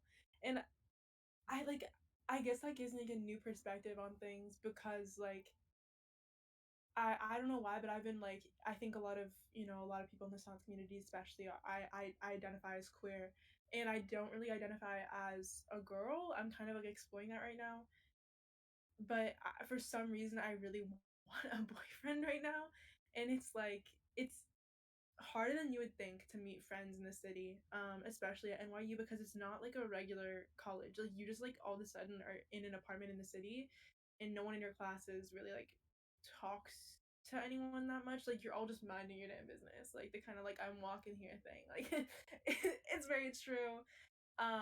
So I guess I'm just like I want to find someone who's like my obviously kind, but all people really do here and all I've been doing here is kind of like engaging in the New York City hookup culture, and like like you don't really have like there's like fraternities and sororities, but they're not for real, and like there's clubs, but like you have to walk 20 minutes across the city to get there. Oh. So it's kind of like you have to like engage in party culture, and that's not really where you want to meet some like people in party culture barely pay for your drinks. Your $20 like vodka soda, they're not gonna give you the pickle in their sandwich. Like Yeah. Yeah, I get it. I'm in Chicago. Like I grew up here and I moved back from my college town because I hated it. But at the same time, it's like, being in the city, it's kind of it's a weird wiggle room, especially when you're in college, but also in the city, because it's like but the thing is, it also gives you the freedom to kind of meet people that are not necessarily in your same like sort of college path, or maybe they're in a different, they're in a different college, or they're somewhere else, or they're, maybe they just moved to the city from somewhere else, so you kind of have the ability to like meet people, maybe not necessarily through party culture, because there's a lot of other stuff that you can do. Like, I'm just speaking from experience of being in Chicago. I'm sure it's like super different in New York, but I just know because like I have a lot of friends in New York as well. But there's like many activities where you can just like, there's like different. This is gonna sound dumb. One of my friends took like a bunch of pottery classes and she met a ton of people from there. Or there's like yoga. I know people always meet friends in like yoga classes, or just like any sort of like appreciation kind of group, whether it's like for art or music or just like, you know, there's always different like special interest type groups around, like in every major city. So like if you have some weird obscure interest, I promise you'll find some group that you can meet a bunch of people, whether or not they're like necessarily at the same college. There's always like tons of stuff going on. So if you're like comfortable with that, you know, that's an idea. If not, like it's you have a lot more ability, I guess, to move around in terms of like meeting new people than if you were stuck in like per se a college town in the middle of nowhere. And obviously I think that has its pros and its cons, but I think if you kind of if you have the ability to sort of go out of your comfort zone and, you know, try things that aren't necessarily in that college experience and that are also outside of like the party culture too. It's like there's a lot of different ways you can meet people through a number of ways. So I'm just, you know, maybe not every single suggestion it could be like, you know, taken literally, but you know, it's an idea. So just literally being in a major city is just really it's a really good place to be. Like you're very lucky is what I'm trying to say. So you have a lot of options. But I understand that it can be overwhelming too. So Yeah, you're right. I think I'm just like caught up in the freshman culture of like being socially anxious and then just engaging in like the easy things, which is like partying and sometimes maybe showing up to class class. But I think yeah, we do have free gyms on NYU campus and they have like cute classes and that's actually a really good idea. I think my roommate's right here. I'm gonna force the both of us to go together to the gym and do cutesy little workouts yeah. and stuff and meet Hell people. yeah. The other thing to me is, especially if you identify as queer, I'm going to recycle some of Puddle's advice. Make queer friends. Find people who are queer and who will have, you know, often queer people tend to be a little bit more leftist, a little bit more, you know, there's a queer culture that they'll understand your experiences better, most likely. So if you make queer friends, then you'll also have their friends to kind of date within or get to know. And a lot of queer people will date their friends and then be friends with their exes. And like it's kind of a more relaxed dating scene, I think. So it could be a good way to meet people that will be understanding of you and be fun and be interesting and share values. And that's to me a really good way to meet someone that you're going to be interested with and have enough things in common that you'll be able to create like a lasting relationship. So yeah, make queer friends. Yeah, I go to like the little quirky college, the individualized school, so literally every single person I became friends with is queer. Luckily, Love I'm that. lucky there. That's one thing Oh my about god. like none of my friends are straight. Literally so lucky. Like that's a great place to start, I think. And you know, if you're looking for a relationship, another thing is ask your friends, especially your queer friends, to set you up with people, set you up on dates and like I feel like we do that less now because we have social media and because we have dating apps, but like you can ask your friends to set you up with someone who they think you would be good with and go on a date or two or hang out with them and see where it goes. Like that's a good way to meet people as well. That's a really good idea. I didn't think about that. Social media, just brain rot. Social media, pandemic brain rot. Absolutely. Yeah. Thank you so much for your guys' advice. I really appreciate it. Yeah, no worries. We're glad to have you on and hope that works out. Keep us updated on Twitter. We want to know what happens. I'm invested. Good luck. I Yeah. hope you enjoyed it. All right. Thank you, Sky. Have a good day. Okay. All right. So, just want to say again, thanks everyone for sticking around, for watching, for following, for being here. Thank you to the amazing Chad team for giving such great advice. We still have people to go. I'm not ending the stream. I just wanted to say thanks to everyone while we're here. And now we have Nick, who uses he, they pronouns, and who wants some advice. All right. Hi, Nick. Hi, Nick. Don't know if you can hear us. Sorry for the long wait. I know you've been in the waiting room for a while. Glad to have you. No worries on waiting. So, All right. Nick, do you want to just tell us what you wanted help with? Kind of give us an overview, a synopsis, an idea of what you wanted suggestions for. The help that I need is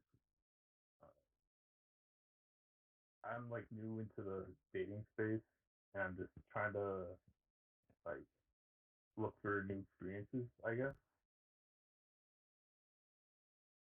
That makes sense. Yeah. And Yeah. I don't really know. I don't really know what I'm doing as a newcomer. So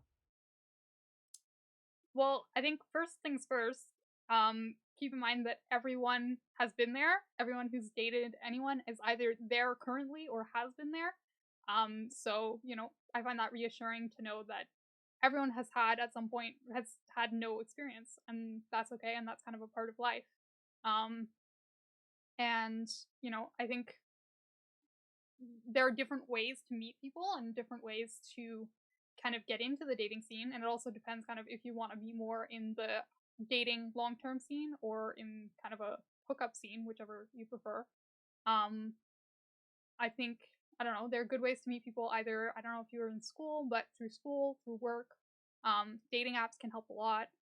And it's about kind of, like someone said earlier that Hassan says, flexing the muscle and kind of working out the muscle and getting it stronger so that you are able to talk to people, to flirt with people, and date. And, it comes with time and with practice, I think. I don't know if anyone else wants to add to that.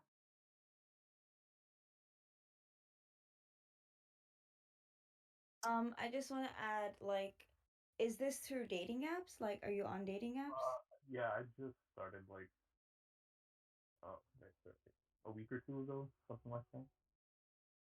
Okay, so I think, okay, personally, I have never been on a dating app, but if it's only been a week or two, then I think, maybe you can give it some time. How are you liking it so far? Like, have you met some people? Have you talked to some people? I haven't really talked to a whole lot of people. Um, it's weird because like there are some people who just don't put any effort, and so I just like I get like picky, but I think that's kind of okay Yeah, a little bit absolutely. because if they're not putting effort into their dating profile, I mean, what else are they putting effort into? You know what I mean? No, that is true. Like, it is important to have standards. I don't think you're being picky. But do you know what you like in a person, what you don't like in a person? Oh yeah, I would say so. Okay, yeah. So,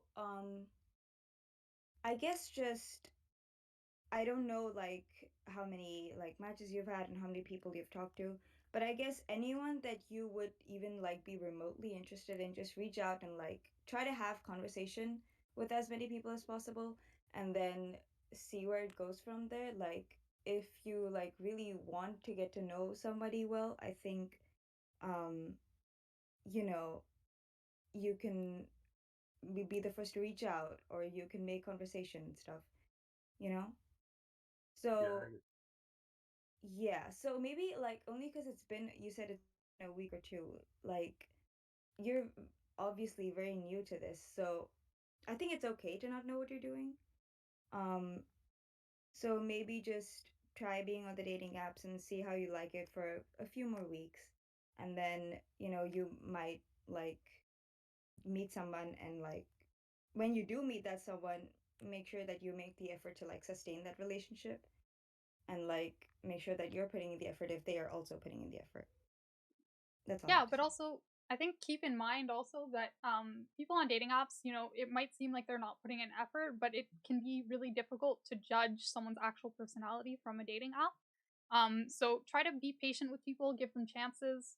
Obviously don't lower your standards too much, but try to keep in mind that some people just don't communicate well by text or have more difficulty representing themselves properly on dating apps, and that's okay too. So try to give yourself the chance to communicate with people and be open to people who you might not think at first are like the perfect match because they might surprise you.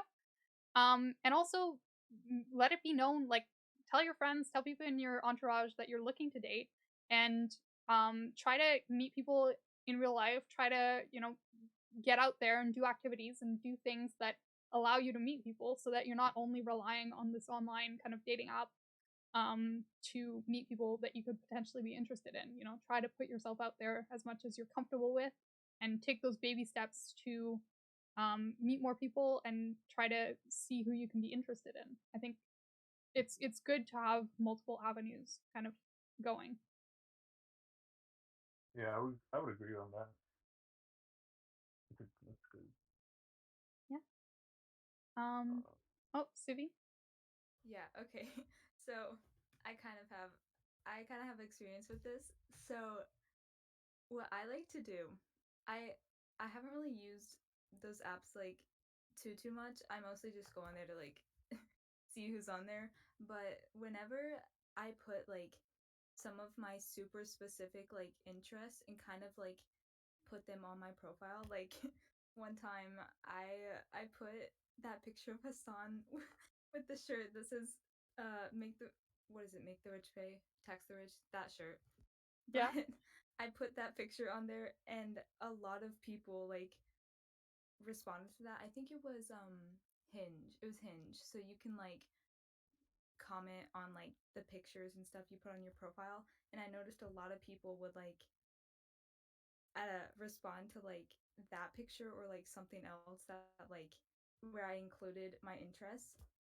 And that's like a good way to start conversations too. So, I don't know. Yeah, also Barada made another good point in chat about taking good pictures. Have your friends take pictures of Yes. you, and like Sivi was saying, put a hobby, put interesting opinions, movie, something that some people can respond to on your profile. Also, I disagree with Hinge. Like Maya in chat is saying Hinge is one of the better apps. I fully disagree. I think Bumble is the best app to be on. Okay, true. Because you get a lot of information, but also you don't have like 4 likes, which is what Hinge likes to do. Like you have 4 likes per day or some ridiculous shit. Like it's horrible. I disagree with it.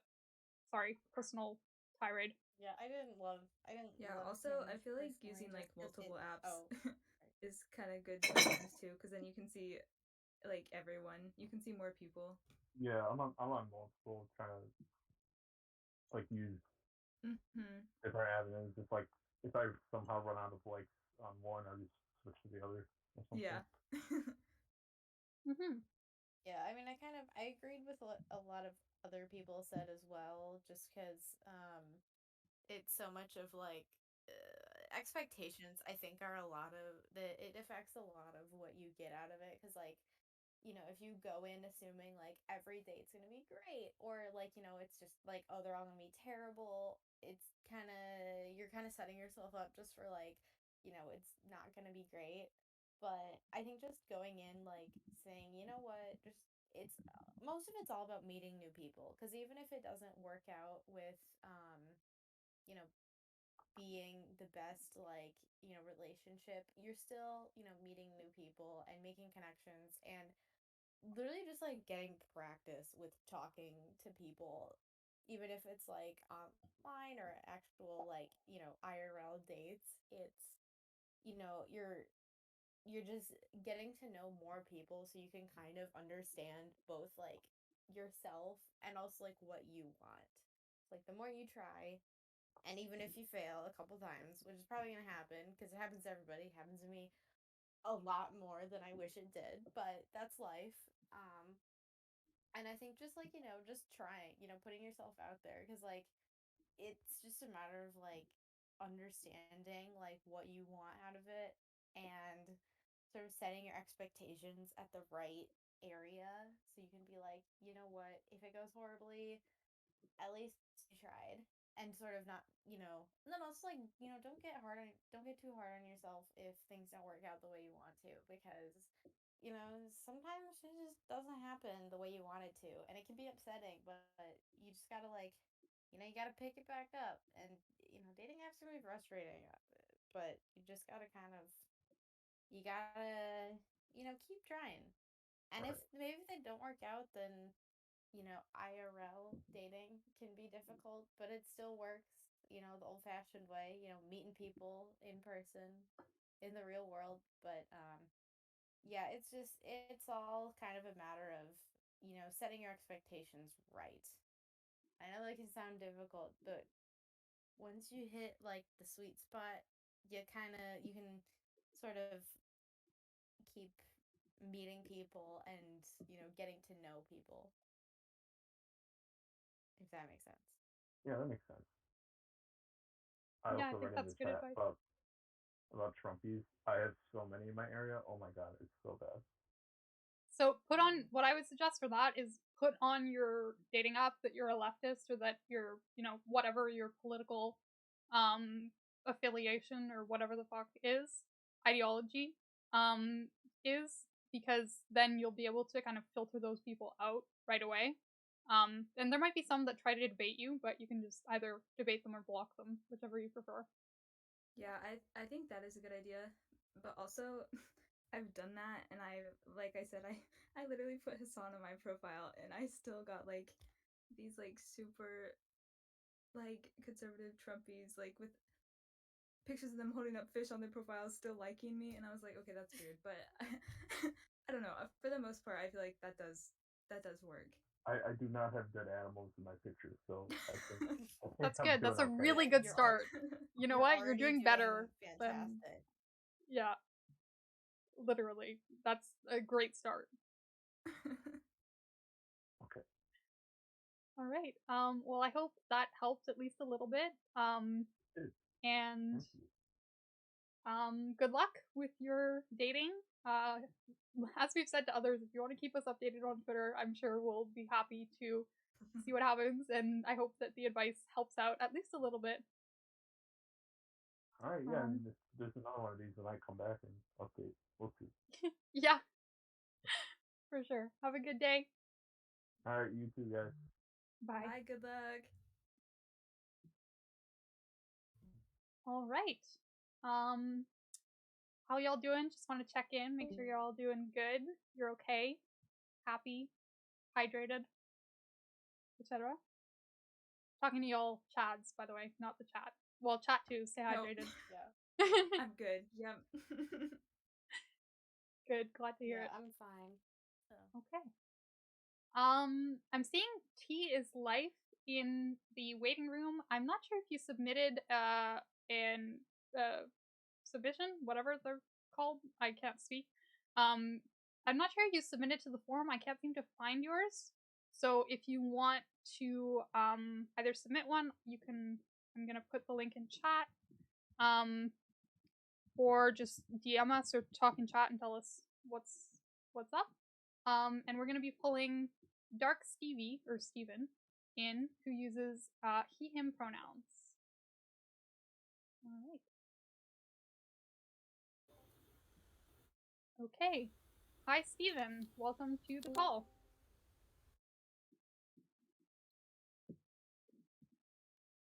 Steven, can you hear us? And struggling with how to ask a girl out. And so I was trying to figure out how to do it. Figured out I wanted to do it. First step to the problem. So my name's Steven. I'm a software engineer, also a master's student. So I'm pretty busy. From sitting at my desk all day, I hurt my shoulder. So here's your reminder to get up, stretch, touch grass, all that goodness. Or you could end up like me. So I went to physical therapy for my shoulder, and I had this nice gentleman, uh, this old Indian man, tell me what was wrong with me and like fix me in like 2 sessions, and I'm just like, wow, the pain is gonna go away. And so I felt like really maybe depressed from the pain beforehand, and then I'm just like, wow, there's light at the end of the tunnel. And I got surprised by a session with the assistant rather than my normal PT. And it's this beautiful girl, and she was super kind and welcoming, and like gracious and like super cool, and so I wanted to um, get to know this person better.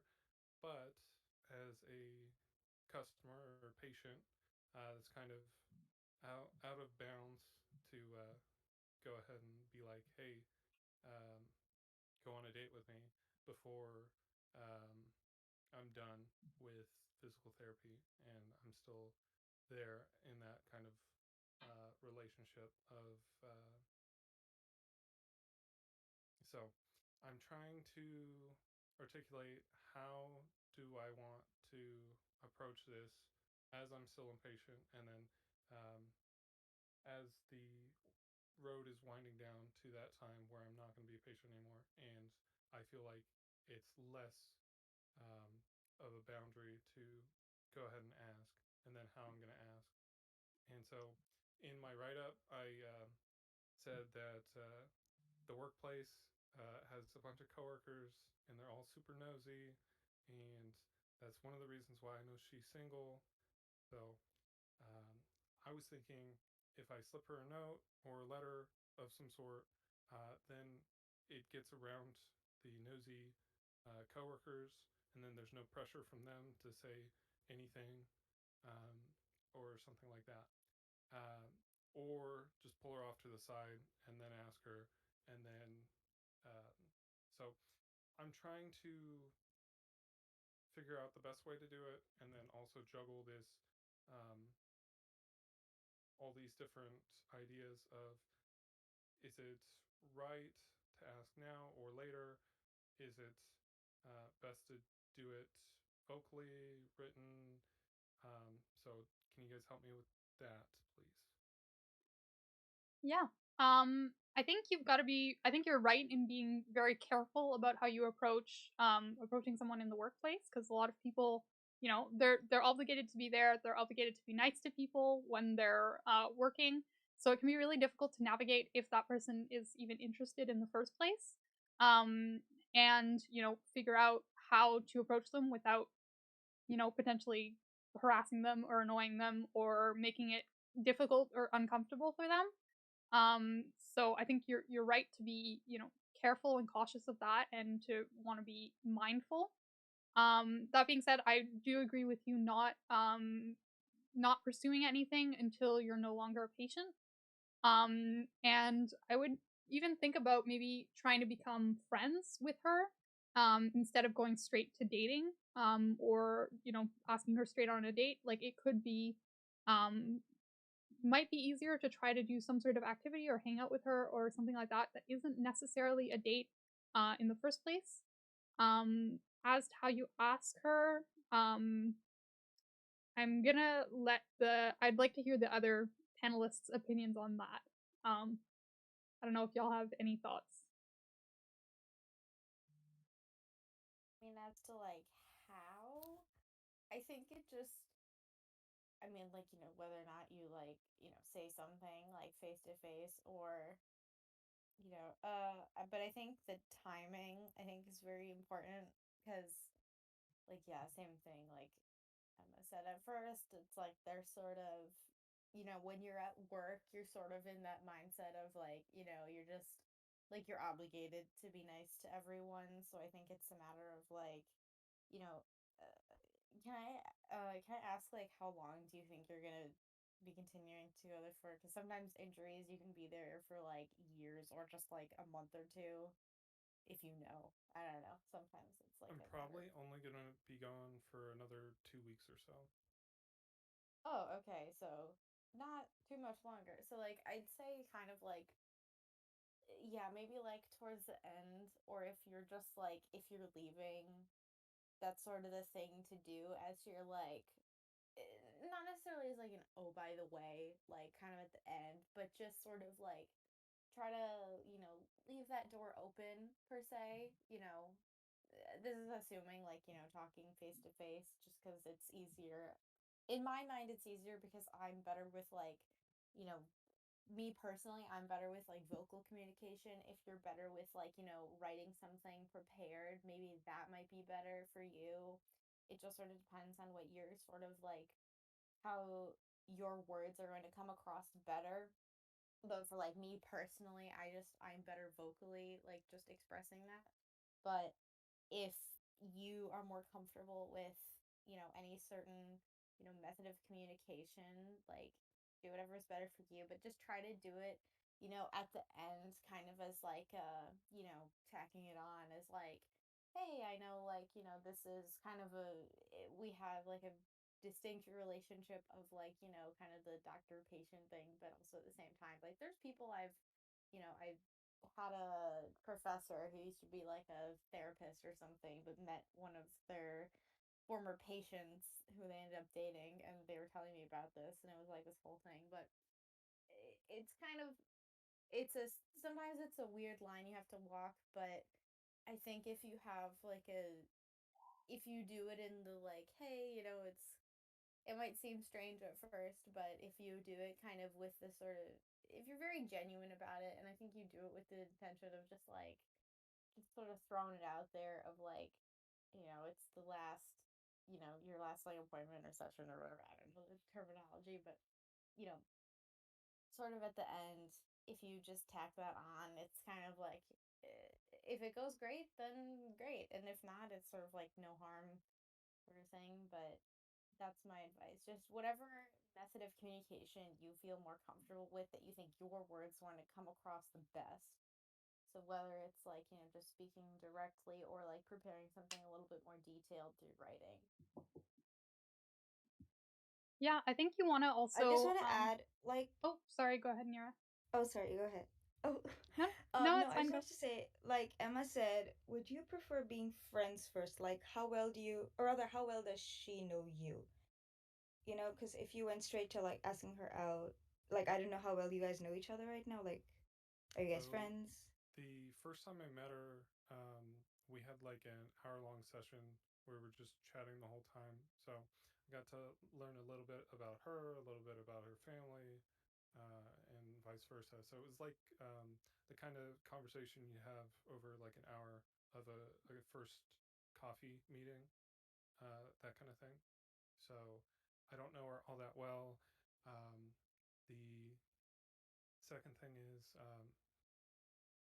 the intention that I'm approaching with is not particularly trying to add more friends to my repertoire of people to hit up, although that would be nice.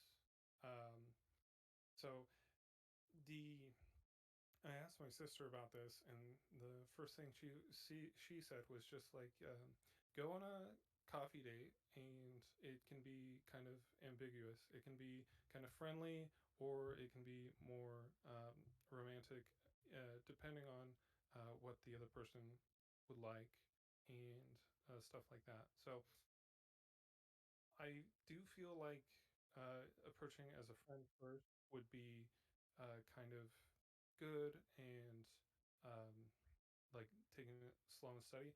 But also, is that what am I approaching with that as the end goal? And currently, I would say no, but I may change my mind and decide that that's a good result, is to just get a new friend and not worry about it too much. But Yeah.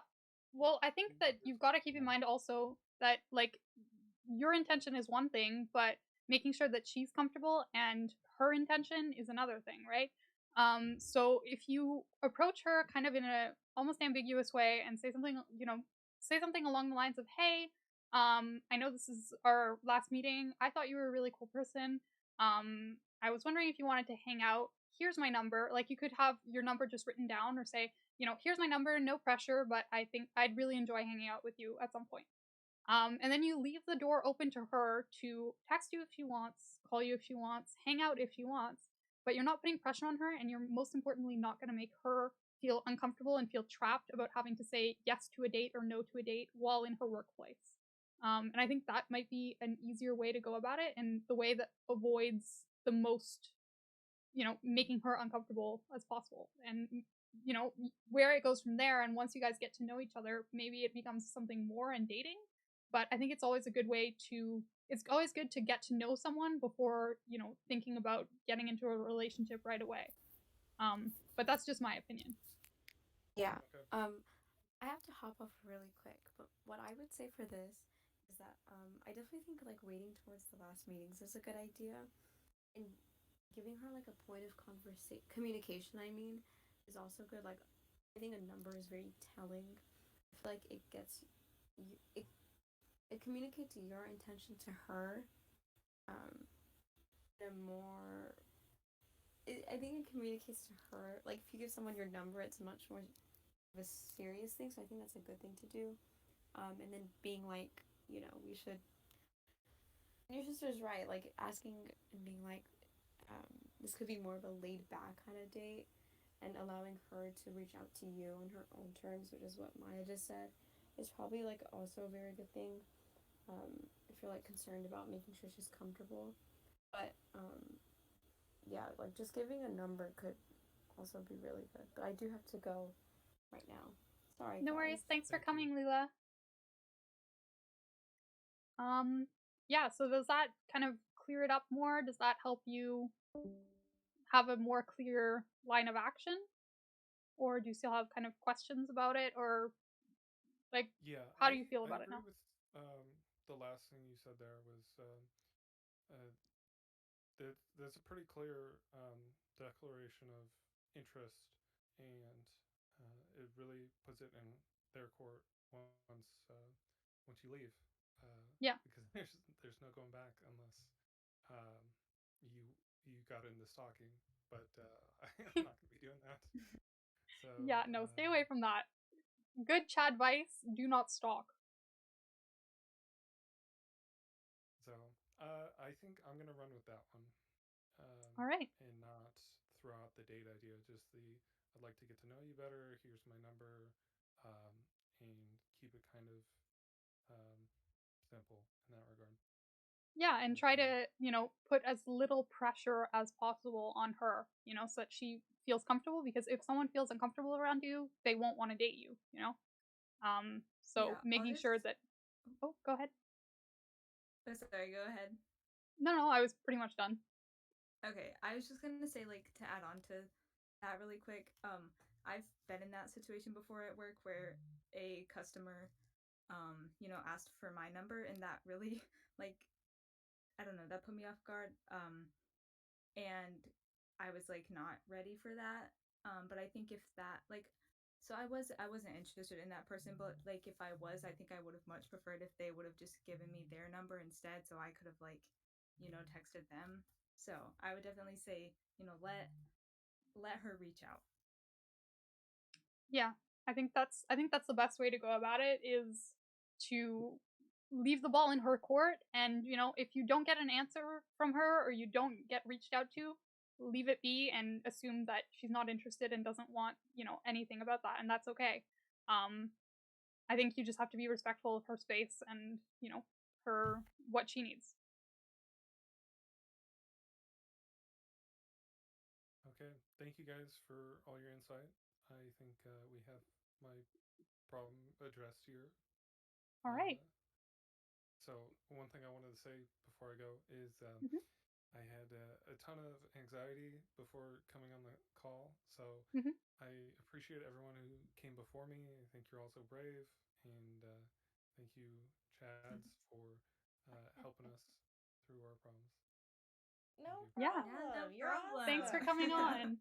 Good luck in your future endeavors. And you said you're in grad school, right? Yeah. Yeah. Good luck with that. That's already like it's much more of a Chad thing that I could ever do. I'm still getting my bachelor's. It's It's nothing gross. nothing Never go cool. back to school. All right, well, good luck. Thanks for coming on. Thank you.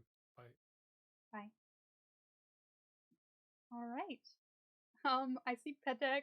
I don't know if I'm pronouncing your name right. In the chat with your Oh. boy at the coffee shop. If you want to, we have another Oh, guest, no. The but if coffee you want to shop. come on, The coffee if you want to shop. come on after, Oh no. we have Sunny first before we can have Petek on, but then we can have you on and chat about the coffee shop person if you want. Oh no, Um, Ariana said she submitted one too. oh my god, okay. Ugh. Oh, you can't. Okay, well, we're Oh. gonna have Sunny on, and then we can have Ariana on, and then Petek, if you want to chat in the chat afterwards, Yeah, we can we kind of can do some try. back and forth with you. Also, Chads that are here, if I don't want you guys to feel stuck, if you have to leave at any point, like don't feel bad at all. I should have said that at the beginning, but it's been great having you guys on, but I don't want you guys to feel stuck here. So, you know, keep that in mind, I That's guess. no problem. All right. So we have Don't feel Sunny, bad. who uses she, her pronouns, that I'm going to drag into the chat now. Hi, Sunny. Welcome to the call. Hi. Hi. Sunny, are you there? So should Oh, I? okay. Hi.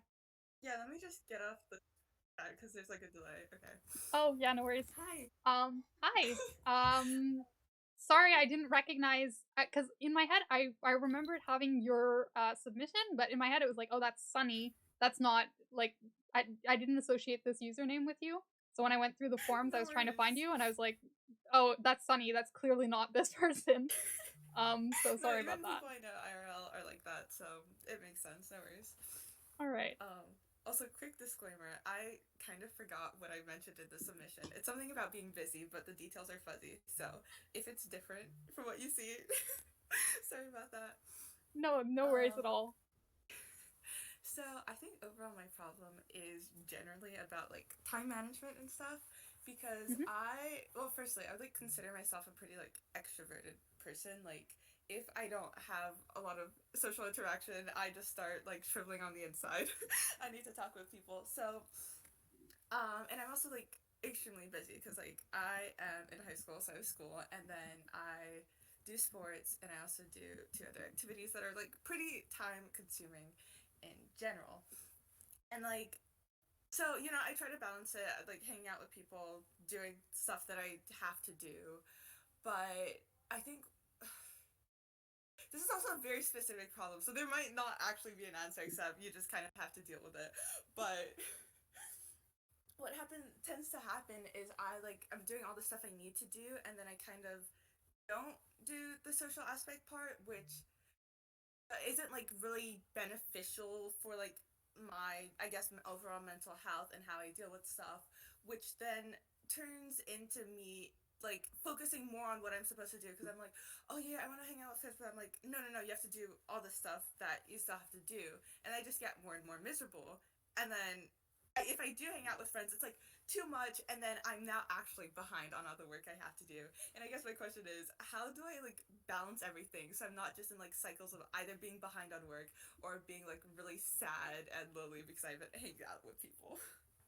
Yeah, that's definitely you're not alone in that problem. You're very right. Um but it's a hard line to walk, I promise you. But it's something that I think if you're I can't remember if you said like if you're in college right now or high school or like what year you are, I guess. You're in high school? Yeah. Okay. So, like the thing with I guess like yeah, when you're in a lot of different activities, it's definitely interesting to just kind of like it's a good way to, you know, meet people and hang out and, you know, have, you know, make new friends and things like that, but also it's you know, yeah, like time management, it can be really difficult. But I think with like schoolwork, I think when you're in high school, you still have like a lot of structure like during your day.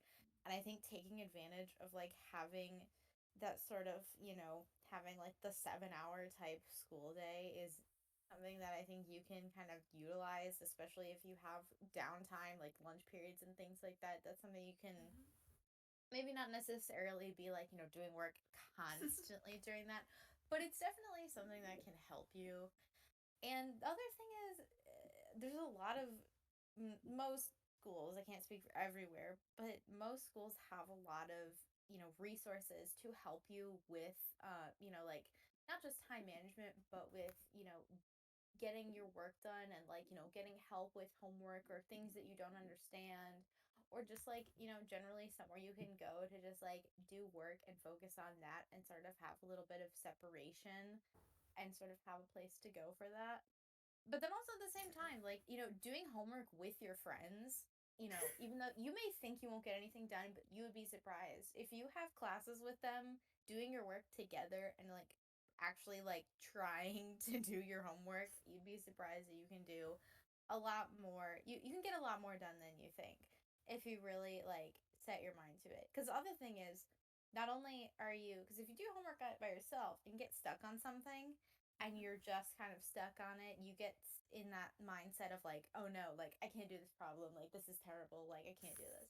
But if you're with like three other people that are also doing the same problems, somebody else might be like, oh wait, I can also like, I figured this out, so like this was kind of the strategy I used. So you're all kind of like helping each other by doing like maybe not necessarily the same stuff, but by being like, hey, like I can help you with this because I've already done, whatever it is that you're working on. I don't know exactly, but doing homework with friends is also good because it's like you can help each other. Oh, Maya in the chat just said you can help each other from you can help keep each other from procrastinating. That's another really good way because procrastination, like you said with time management, that's a really big thing. And I've spent a lot of time trying to work on my time management skills, and it can seem really difficult at the time because you're just kind of sitting there like I have all this work to do. There's no way I can get all of it done. And I think when you're in that moment, it seems really overwhelming. But I think once you sort of work on that kind of area of separating what you need to do into like separating it into different parts is also what I've noticed is really helpful to me.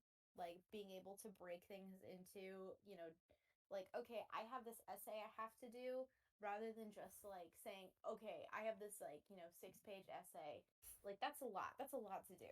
But if you break it up into, like you did the outline where you like broke up all the main ideas into different pieces and then you're going to like break it up into like, okay, the first page is just like one component that you have to do.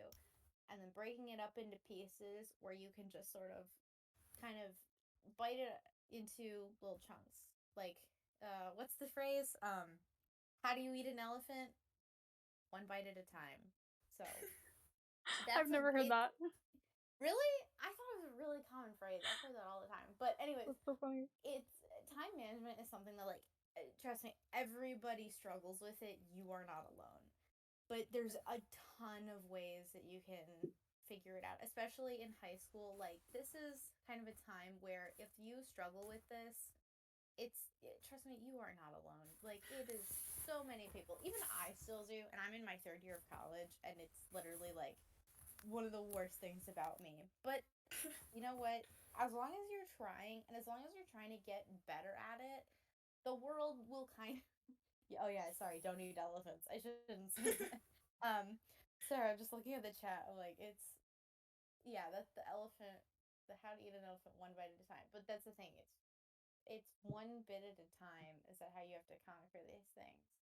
But yeah, the rest of the world is not great at time management, even if they may tell you that. It's just sort of like it's something we're all trying to get better at. So, and also I think now you have a little bit of sort of forgiveness, or I guess maybe not forgiveness, but there's a little bit of wiggle room with sort of how you manage things because it may seem like it's really intense right now, but once you sort of kind of understand like how deep certain things go, it's like you'll get it. Like it seems like a weird claim of like, oh, like you're just gonna get it, but like you eventually you kind of figure out what works for your brain, and that's kind of the key. Because once again, everyone's brain is different. Everyone works in different ways, so it's just sort of also a matter of figuring out what works for you, and also how you can manage things so that it's not overwhelming. So that was a really, really long-winded answer, but I've had a lot of experience with school and time management and figuring out what works for me in school. So I have a lot of strategies. And if you want, I can like, if anybody else has any like questions about this sort of thing, like I've been in college for 3 years now. I've studied like 4 different majors. Like I've I've been around the block when it comes to school, so if you need anything in terms of that sort of more specific questions, feel free to ask me. But yeah, that was my very long-winded answer of how to help with school. If that made any sense. No worries. That was really helpful. And like even if part of that was stuff I like have heard before, it's just really helpful to like hear someone else like tell you that and just like kind of zoom out and be like, okay, not everything is just like everything on my to-do list. I can like kind of zoom out and just look at the bigger picture and not get too caught up in the weeds like I have to do this and this and this and yeah.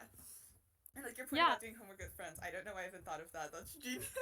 Because like I know all my friends too have a bunch of homework, so that's perfect. Yeah. Yeah, Another thing is. trust me. Oh, sorry. You No, continue. go ahead. I'll go later. Oh, okay. Well, trust me. Doing homework with friends was how I got through high school. Like, because I would always like go.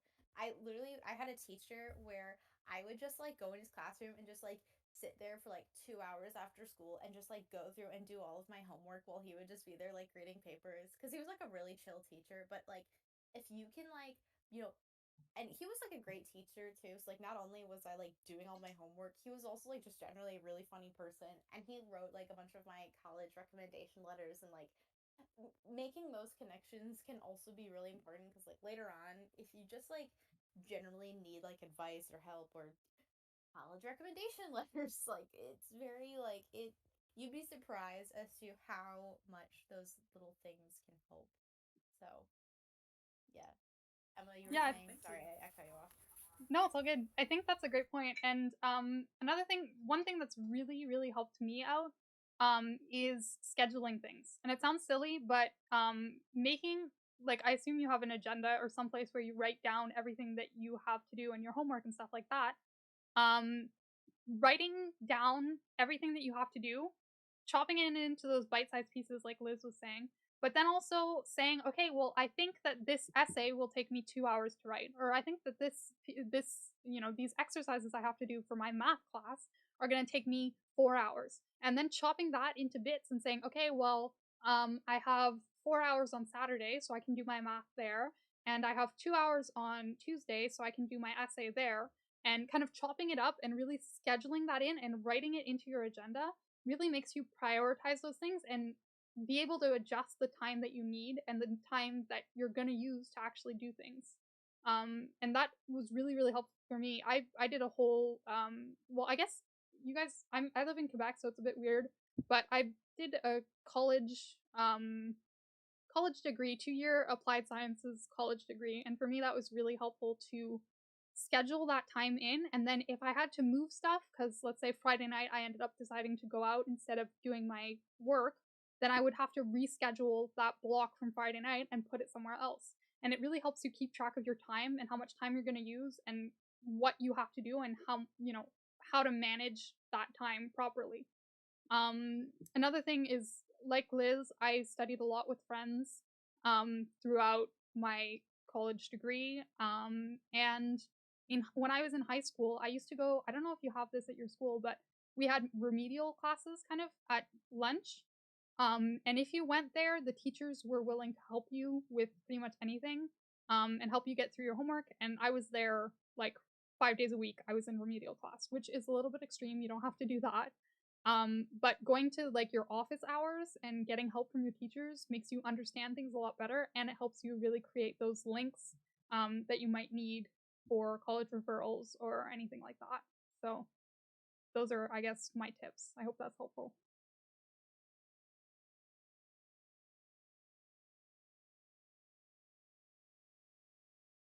Yeah, that's really helpful, especially with the scheduling thing. I think that's a good idea, especially with like the line between like social and like school stuff. Like it'll be probably a lot helpful if I just say, okay, I'm gonna hang out with friends there, and then I'm gonna do my essay this time and that.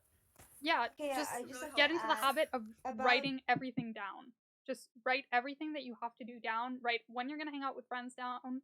Write everything down, and you'll see that it becomes a lot more manageable to schedule things and to make sure that you're keeping that balance. And every week you can look back on the week you've had and say, well, I didn't make any time for social life this week. I'm going to make sure that next week I make some time for that so that I'm not exhausting myself. And reviewing and having it written down and being able to see it really helps you keep track. So yeah. Yeah, I just wanted to add about the scheduling thing.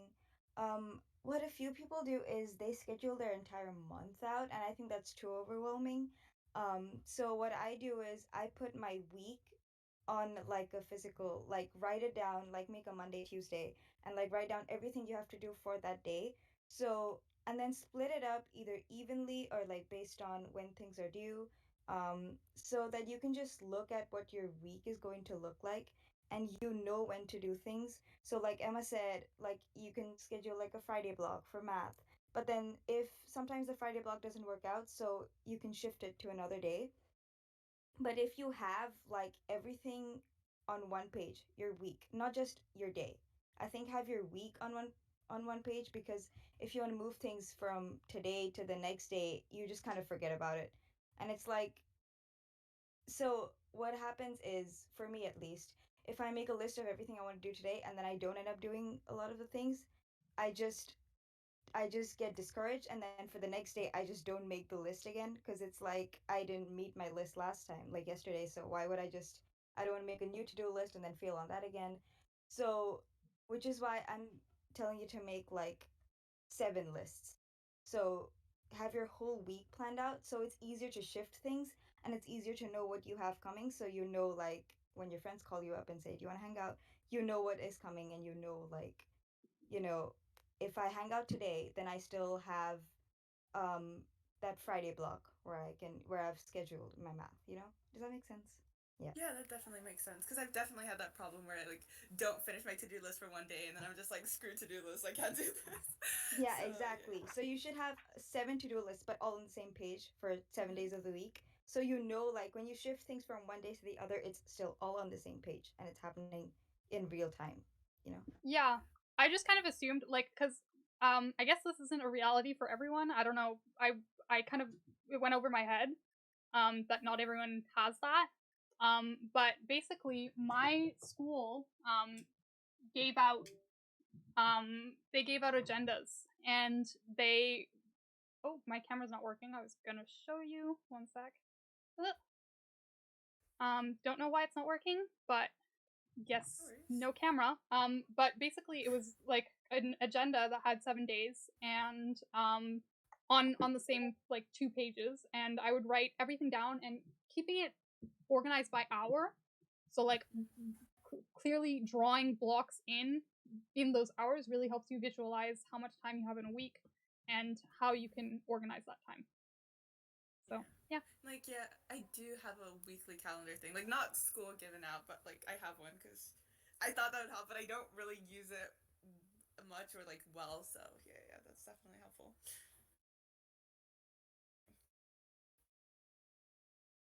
Well, thank you guys so much for this. We'll definitely be using these tips, and hopefully this next week will be hopefully a teeny bit smoother. Thanks for Yeah, all of thank you this. so much for coming on, No and I hope that worries. helps. And feel free to Definitely reach help. out. Thank you. I'm rooting Feel free for to you. reach out if I you hope need I more. hope you do well this year. So Thank you. I hope so too. And good luck with college too. yeah. Okay. All Bye. right. Have a good day. Bye. Okay. Yeah, that reminded Um me now I have to go through my calendar because I had like 2 different appointments get canceled this week. So I'm like, no, I have to change things around. So uh-oh. I'm like on my phone calendar because literally everything I ever do is on my iPhone calendar. Yeah, I do that too So actually. That would have been a good tip. I don't know if Sunny's still listening, but like good tip, use your I iPhone will. calendar. Yeah. Or Well, I like the just do it. Gmail I app get for Outlook. notifications. I like automatically get notifications to it because I used to do it with Google Calendar, but now like my school email isn't through like the Google Suite or whatever. It's through like it's through like Outlook, and I can't use that for the life of me. Oh So my now god, I'm just Outlook like, is the best. Outlook is I without a doubt the absolute best. Once you learn how to use it, it's fucking incredible. know how to use it. I've just been like, I'm so used to like, like Gmail and Google Docs and like Google Calendar and all that. I'm just like, I can't switch over now. I'm like, it's too Oh, late. It's too late. I can't learn. I mean, understandable. I know how I've learned, but it's just converting everything is so much. So, Yeah. anyways, that's enough about me. we have Ariana, one of our very own, who's supposed to be a Chad today, but Ariana, who uses she, her pronouns, pulling her in now. And I'm gonna try to fix my camera while you guys start. So I'm gonna let y'all start and fix my camera. Hi, Ariana. Hello. Oh my goodness. Can't believe you need advice. No, I'm kidding.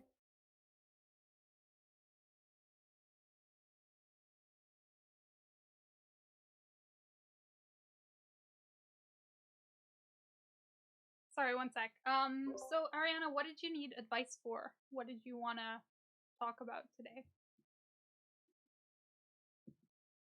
Ariana? You there, bestie? You're muted. I don't know if you know. Oh, having trouble with my mic. Okay, it's fine. I'm having trouble with my camera, so, you know. Fun times, fun times.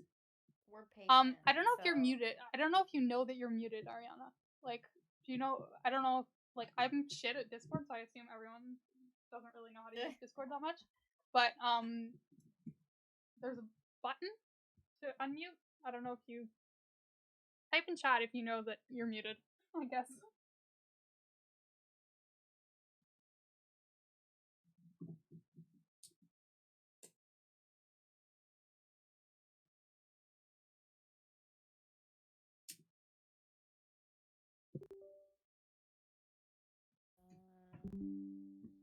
She's still Okay. muted.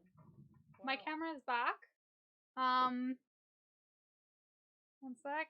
Oh, okay. Yeah, I know. Let me try. Oh, okay. Discord. Hi, chat. I'm back. I'm sure y'all missed me. My camera wasn't working, Chads, so I just fixed it. I don't know what the issue was, but Petek is gonna try something. Okay, try something, bestie. Okay. Hi, Maya. Now I'm nervous. I don't. What are you nervous about? Petek trying something. Oh, yeah. Like, okay. Scary. Great. Nervous laughter. Okay. Also, thanks everyone for sticking around and for listening to us. It's been fun. I'm glad we're doing this. I'm glad it worked out and we actually had way enough people, which I was scared about. Oops, I'm leaving Ariana out in the cold in the waiting room. Oh, Bethek is here. Hi, bestie. Hi, I didn't know that I could join. Yeah, you can, of course. Always. Hi. Yeah. Okay, I just had to be here because Ariana's here. Oh, thanks. Oh. This is like almost the full group of original Chads. Puddle isn't here, and Samina isn't here. Oh my gosh. All right, Okay. so Ariana, what are you? Oh, or Petek, whichever. Ariana, you talk first. Okay, I'll go first. So last night I did go see a movie with the guy I like, but I think it was more just like a friends hangout. Oh. Ooh. Yeah. Well, that's but something. I know it was something. And so I don't know. I was thinking like, should I just text him and be like, I had fun yesterday, or not text him? I don't know. I'm just like, should I text him? Should I not text him? I think I'm gonna text him. That's kind of like the only advice I need right now. Oh. Okay, my advice is don't text him right away. This is like it's Alex says text him, but like my advice is give it a day or two, like to marinate, which I guess is okay. Wait, I have conflicting thoughts about this. I'm gonna give my whole opinion. It might be a little bit long, but you know, it's worth it. I hope. So the whole thing is either you kind of play the game and don't text him right away and like try to let him, you know, marinate in it and miss you a little bit and like ooh, but I always kind of hate playing that game, and I tend to be the person who like just texts right away and says like, "Hey, I had a lot of fun hanging out last night. We should do it again sometime." Something like casual like that. So that tends to be more my style. But you can also decide to like play the game a little more and let him want you. I guess. I don't know. I don't really have. I guess I have two opinions. So take whichever one you want. Yeah, because it's like really I not want him helpful. to know that I like him. You know what I mean? Like I don't want to be so obvious about it. Yeah, I'm super obvious. So if you don't want to be obvious, maybe don't listen to me. Because I'm like the most obvious person who exists. If I have a crush, the whole county knows. There are no counties here. The whole province knows. A lot of my friends know, but I don't think he knows. Surprisingly not. I always had the worst problem of everyone knowing every time I was interested in someone. It was just like, I think it's just something about my personality that I'm very obvious with how I behave towards people I like. So it always ended up, it was never a secret for me, but it always ends up being something like, even if whether or not they know, I think it's always just something that you should just be honest about at a certain point. Not right away, maybe, but like at a certain point. I think honesty is very important with that, except for me when everybody already knew before I could be honest. So that's definitely something that people appreciate is honesty. Okay, I'm writing that down in my head. Honesty is important. But honesty is important, but also like at first you kind of want to keep some of that mystery, you know? Exactly. Like you want it to be a little bit mysterious, a little bit intriguing, a little bit ooh. There's a fine line that you must walk. And Yeah. figuring Or you that can just out like is not walk the line at all like me and just be obvious about it. yeah, or that. Yeah, because Maya my has friends good are advice. like, text him now, and I was like, no, it's so No, scary. well, follow your heart is my new advice. I'm changing my advice every 4 seconds. I'm really sorry. But like Wow, follow your great. heart and My do what you heart want. says, my heart does not know what it wants. It's saying, text him now, but then don't. You don't want to scare him. You hung out last night, right? Yeah, it was last night. Okay, so text him tomorrow and be like, "Hey, I had a lot of fun hanging out," and then see what he answers. And if he gives you like those shit one-word answers, just let him dry. Well, you can't say that in English. In French, you say "let him dry." So it's like you just kind of let him be there. But if he engages in the conversation and like continues the conversation, then it's a good opportunity to keep that conversation going, and then maybe even ask to hang out again. Wait, Emma, Okay, what's okay. that phrase? Sorry, I'm just like asking because I think I've heard that like the French phrase before, but I'm like blanking. Laisse-le I'm sécher. taking. Like, Oh, I've let heard him that dry. before. That's why one of my Yeah. friends told me that once, and I was like, "Stop talking! I'm a cling monster. Like I'm a stage 5 clinger. I'm the person I can never leave anyone alone. Never." And when my friends told me that, I was like, "No, shut up." Shut up, So Maya. Not baguette moment. We're not baguette. Baguette is France. Also, like LH for I the have a lighthearted for the question. shut up. Ooh, go ahead. I have a question to Ariana. Did you guys watch a movie? Yes. You instead of like saying I had a great time yesterday, you can just like send him something about the movie you watched. A You meme can from like the movie. start the yeah, what conversation movie like was that. it? It Because was if I Uncharted. oh okay, because I was gonna say if it was It was Batman, Batman. I have a plethora of Batman memes. Is the So movie good? Is it Batman. just Tom Holland like working out? I'm so confused because I know Yeah. nothing about the movie. We were yeah, gonna go see Batman, basically. but we were gonna have to sit in like the second row, and I did not want to break my neck. So we went to go see Uncharted instead. And he actually offered to go see Uncharted instead of Batman. Okay. Mm-hmm. Is he gay? I I'm feel kidding. like Send him something about the movie. Don't say that. What but I feel I'm like kidding. saying like sending a meme or something is less flirtatious. Like I've always said like when I'm trying to be more flirty, I'll be like, "Oh, I had a great time last night." Like it's more I feel like it's more flirty. Or 2 days ago, I had a great time at the movie or whatever. Like I feel like that's more flirty, but I might be wrong. Opinion. 2-hour-long video essay about Uncharted. Yeah. Oh my god. I mean, Yeah, that's it. We fixed the problem. Send it to him right now.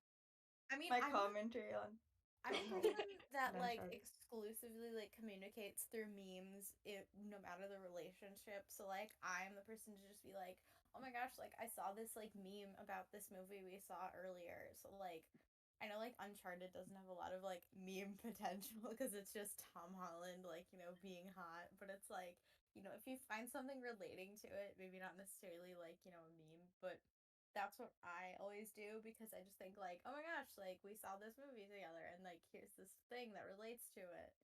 like anything that can kind of like relate to that, I'm the person that's like, oh, I'm gonna send this meme because it's funny and this reminds me of this person.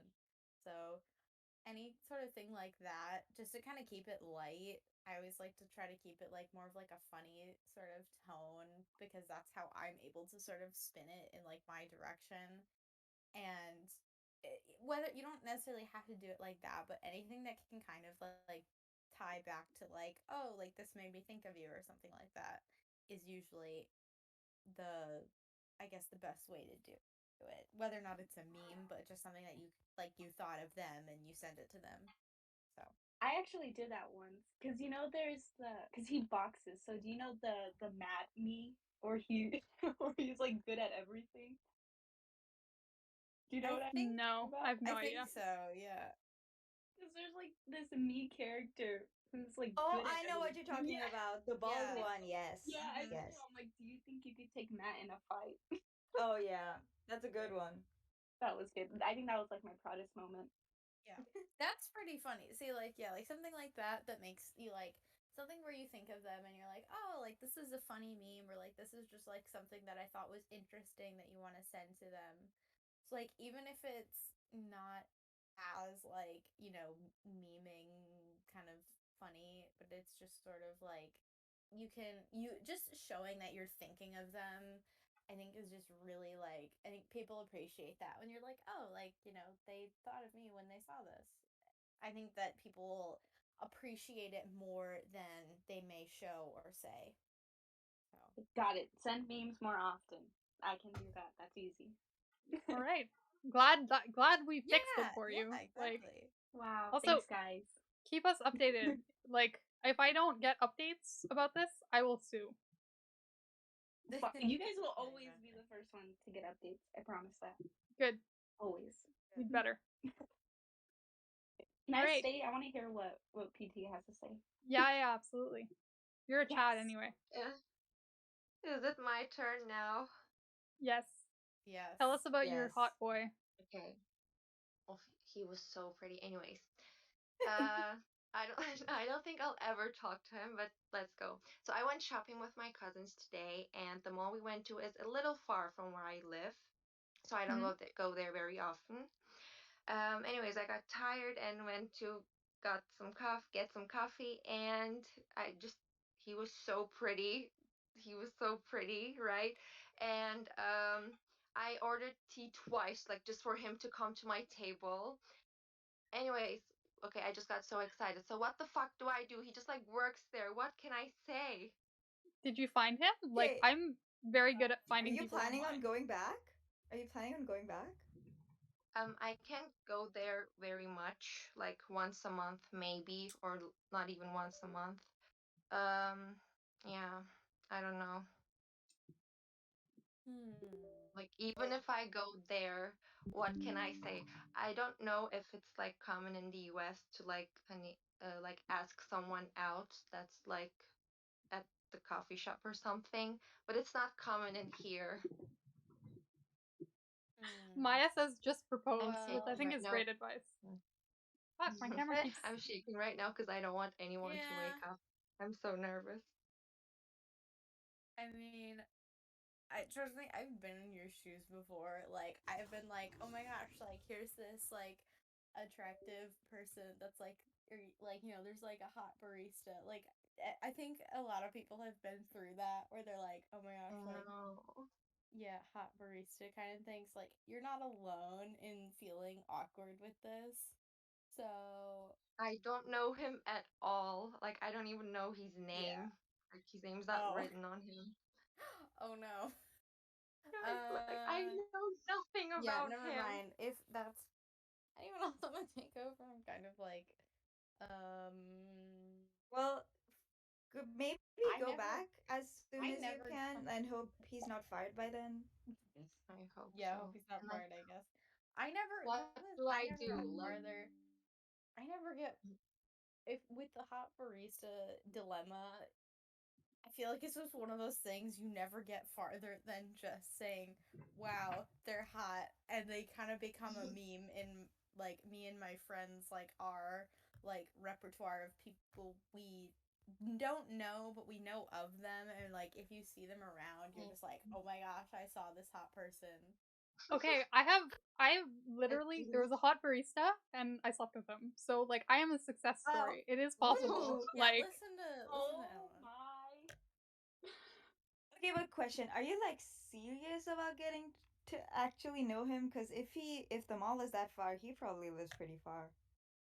I I I don't know how to ask him out because it's Oh, so like you do want to. Like it's not just like a oh my god, he's hot and that's it kind he's of way. so hot. But like you actually want to like pursue something. Like you're seriously thinking about it. I think so. Okay, so I guess you have nothing to go off of because you don't have a name. So I guess next plan of action would be to go back as soon as possible. And then maybe if he's there, you can. What if he's not working there at that? Maybe he's just like not at his shift. Maybe ask someone that works there and be like, hey, you guys work with that really hot guy? Don't know. Maybe that's not the best advice. Someone else I can. say figure out his work schedule and then go whenever he's working. oh my So god, y'all stalk are him stalkers. I have basically. no idea how to do Go do that. that. Okay, no, Ayana's like, find this boy and stalk him. the right Great, thing to do, great idea. the right thing to do is see if you can find him based on where he works, like the name of his store, look it up on Instagram, whatever, see if he follows it. Try to find him. If you can't, maybe go back and leave him your number, but like it might also just be a pipe dream, someone that you think about once in a while and are like, "Oh my god, he was hot." But like I don't know how He was so hot. realistic it is. Yes, I want her to geolocate. Like I do that. I don't know. I don't know if that's weird. Do you all not do that? Like find people on the internet? It's easy. No, I've done I that. Very Okay, easy. that sounded way worse. That sounded the way that I said that, it sounded way worse than what it No, is no, that no. I actually It's do. so But like, easy. Okay, because some people are so stupid. They have the same username on everything. It's like, make it challenging for me. I'm That's not saying me. like find his home address. I'm just saying like find his Instagram, maybe Yeah, if you yeah. can. Like, Yeah. But like, people use the same don't username for Reddit, Twitter, Instagram, and it's like, I know everything about you now. That's literally don't me. stalk him. Just like find him on Instagram maybe. And if you can't, don't. Yeah. Like don't I put too much effort mean, into it. Like if you can't it's find him in not 5 minutes, it's not worth. it's not my fault I they have even such good search engine optimization. So, I even found True. like, it's not I that weird. I even found the owner of the store today, like his Instagram account, and I don't think he has an account. I just couldn't find him. Oh no. Well, I think we I, scared CMAC away. CMAC was here and oh I said no. stalk the person and then I think No, CMAC is he's gone. still here. Sorry Oh CMAC. wait, never mind. Oops. Sorry. I'm great at Well, giving advice. Yep. yeah, we're really good at this. Definitely Also, Advice is not send memes and weird then stalk. stalkers. no, Yeah, my send actual advice memes. is Hedek, you're pretty. Like you're gorgeous. If if you go back to that mall, go back to the coffee shop, leave him your Instagram handle, and we'll see what happens. But you're True. so pretty that like if he's not gay, you probably have a pretty good shot. I hope he's not Yeah, gay. if he's not gay, you have a great chance. So, yeah, that's probably a better idea. And be like, well, The thing is that what I'm am I? actually the sociable friend in my friend group. Yeah, I felt like that was the You- case. That's why I didn't read it in chat. Hmm.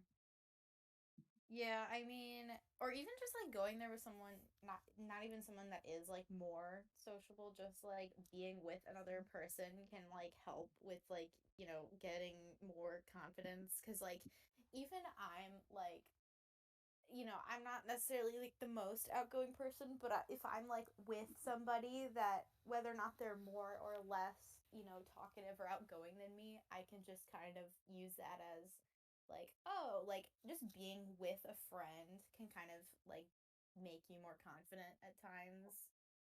I don't know. True. That it helps for me. I don't know if that's necessarily the same for you, but I think a lot of people are the same where it's like if you're just with a friend, it can help you be more confident in I many agree. ways. You're right. I'm a hopeless case. I mean, you say that, but like I feel like you've been in a bunch of relationships. Like I'm like terminally single, whereas I feel like you've been in relationships. So I don't think your case is that bad off. I only dated one person, and it literally lasted for like 3 months. I feel Well, at like least you've that's talked some about experience. a relationship before, though.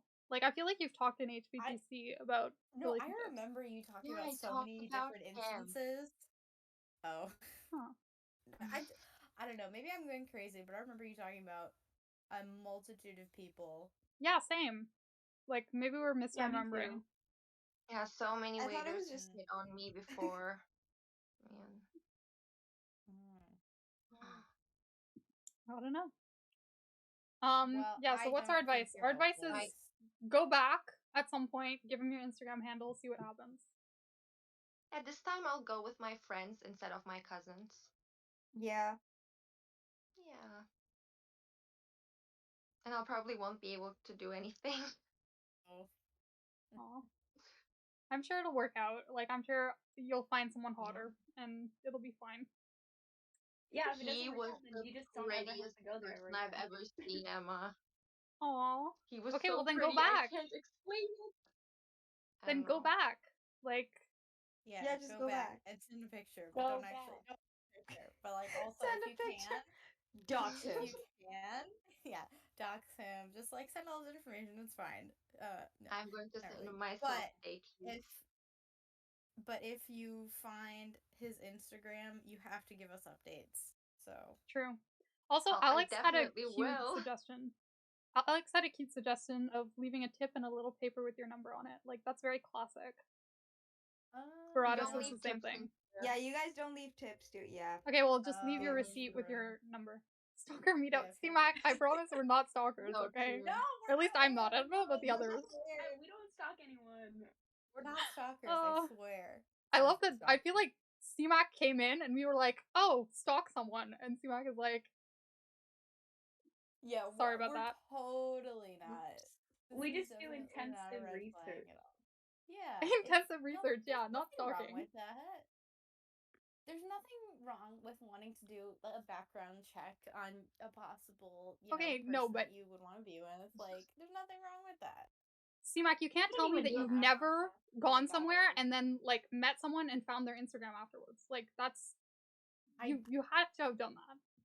Exactly. Like, I feel like that's such like a universal experience. You know, Like we're not Like, Yeah, saying I just found the love of my life. we're not saying like meet someone for 2.5 seconds and then find out their social security number. We're saying find their Instagram just after like, you've met them. look them up on social media after you met them and like you talk to them a little bit. You're like, oh, okay. Like I do that with all my classes. Like I'll be like, oh, here's this like person Yeah, same. that I think is cool that sits near me. I'm gonna look them up on their Instagram, and it's fine. It's not that weird. Now, is it arguably a little bit strange? Yes, but like it's not that bad. Come No, on. everyone does it. I don't think it's strange. I think like Yeah. it's normalized behavior now. With social media, it's normalized behavior. If you did that like in I don't know, before social media, it would be fucking weird. But now everyone's used to finding each other on social media. Like it's Yeah.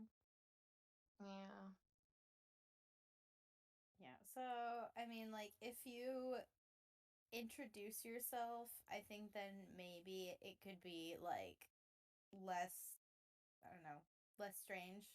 Yeah. You know, learning his name is a very important part. It's a very important first step.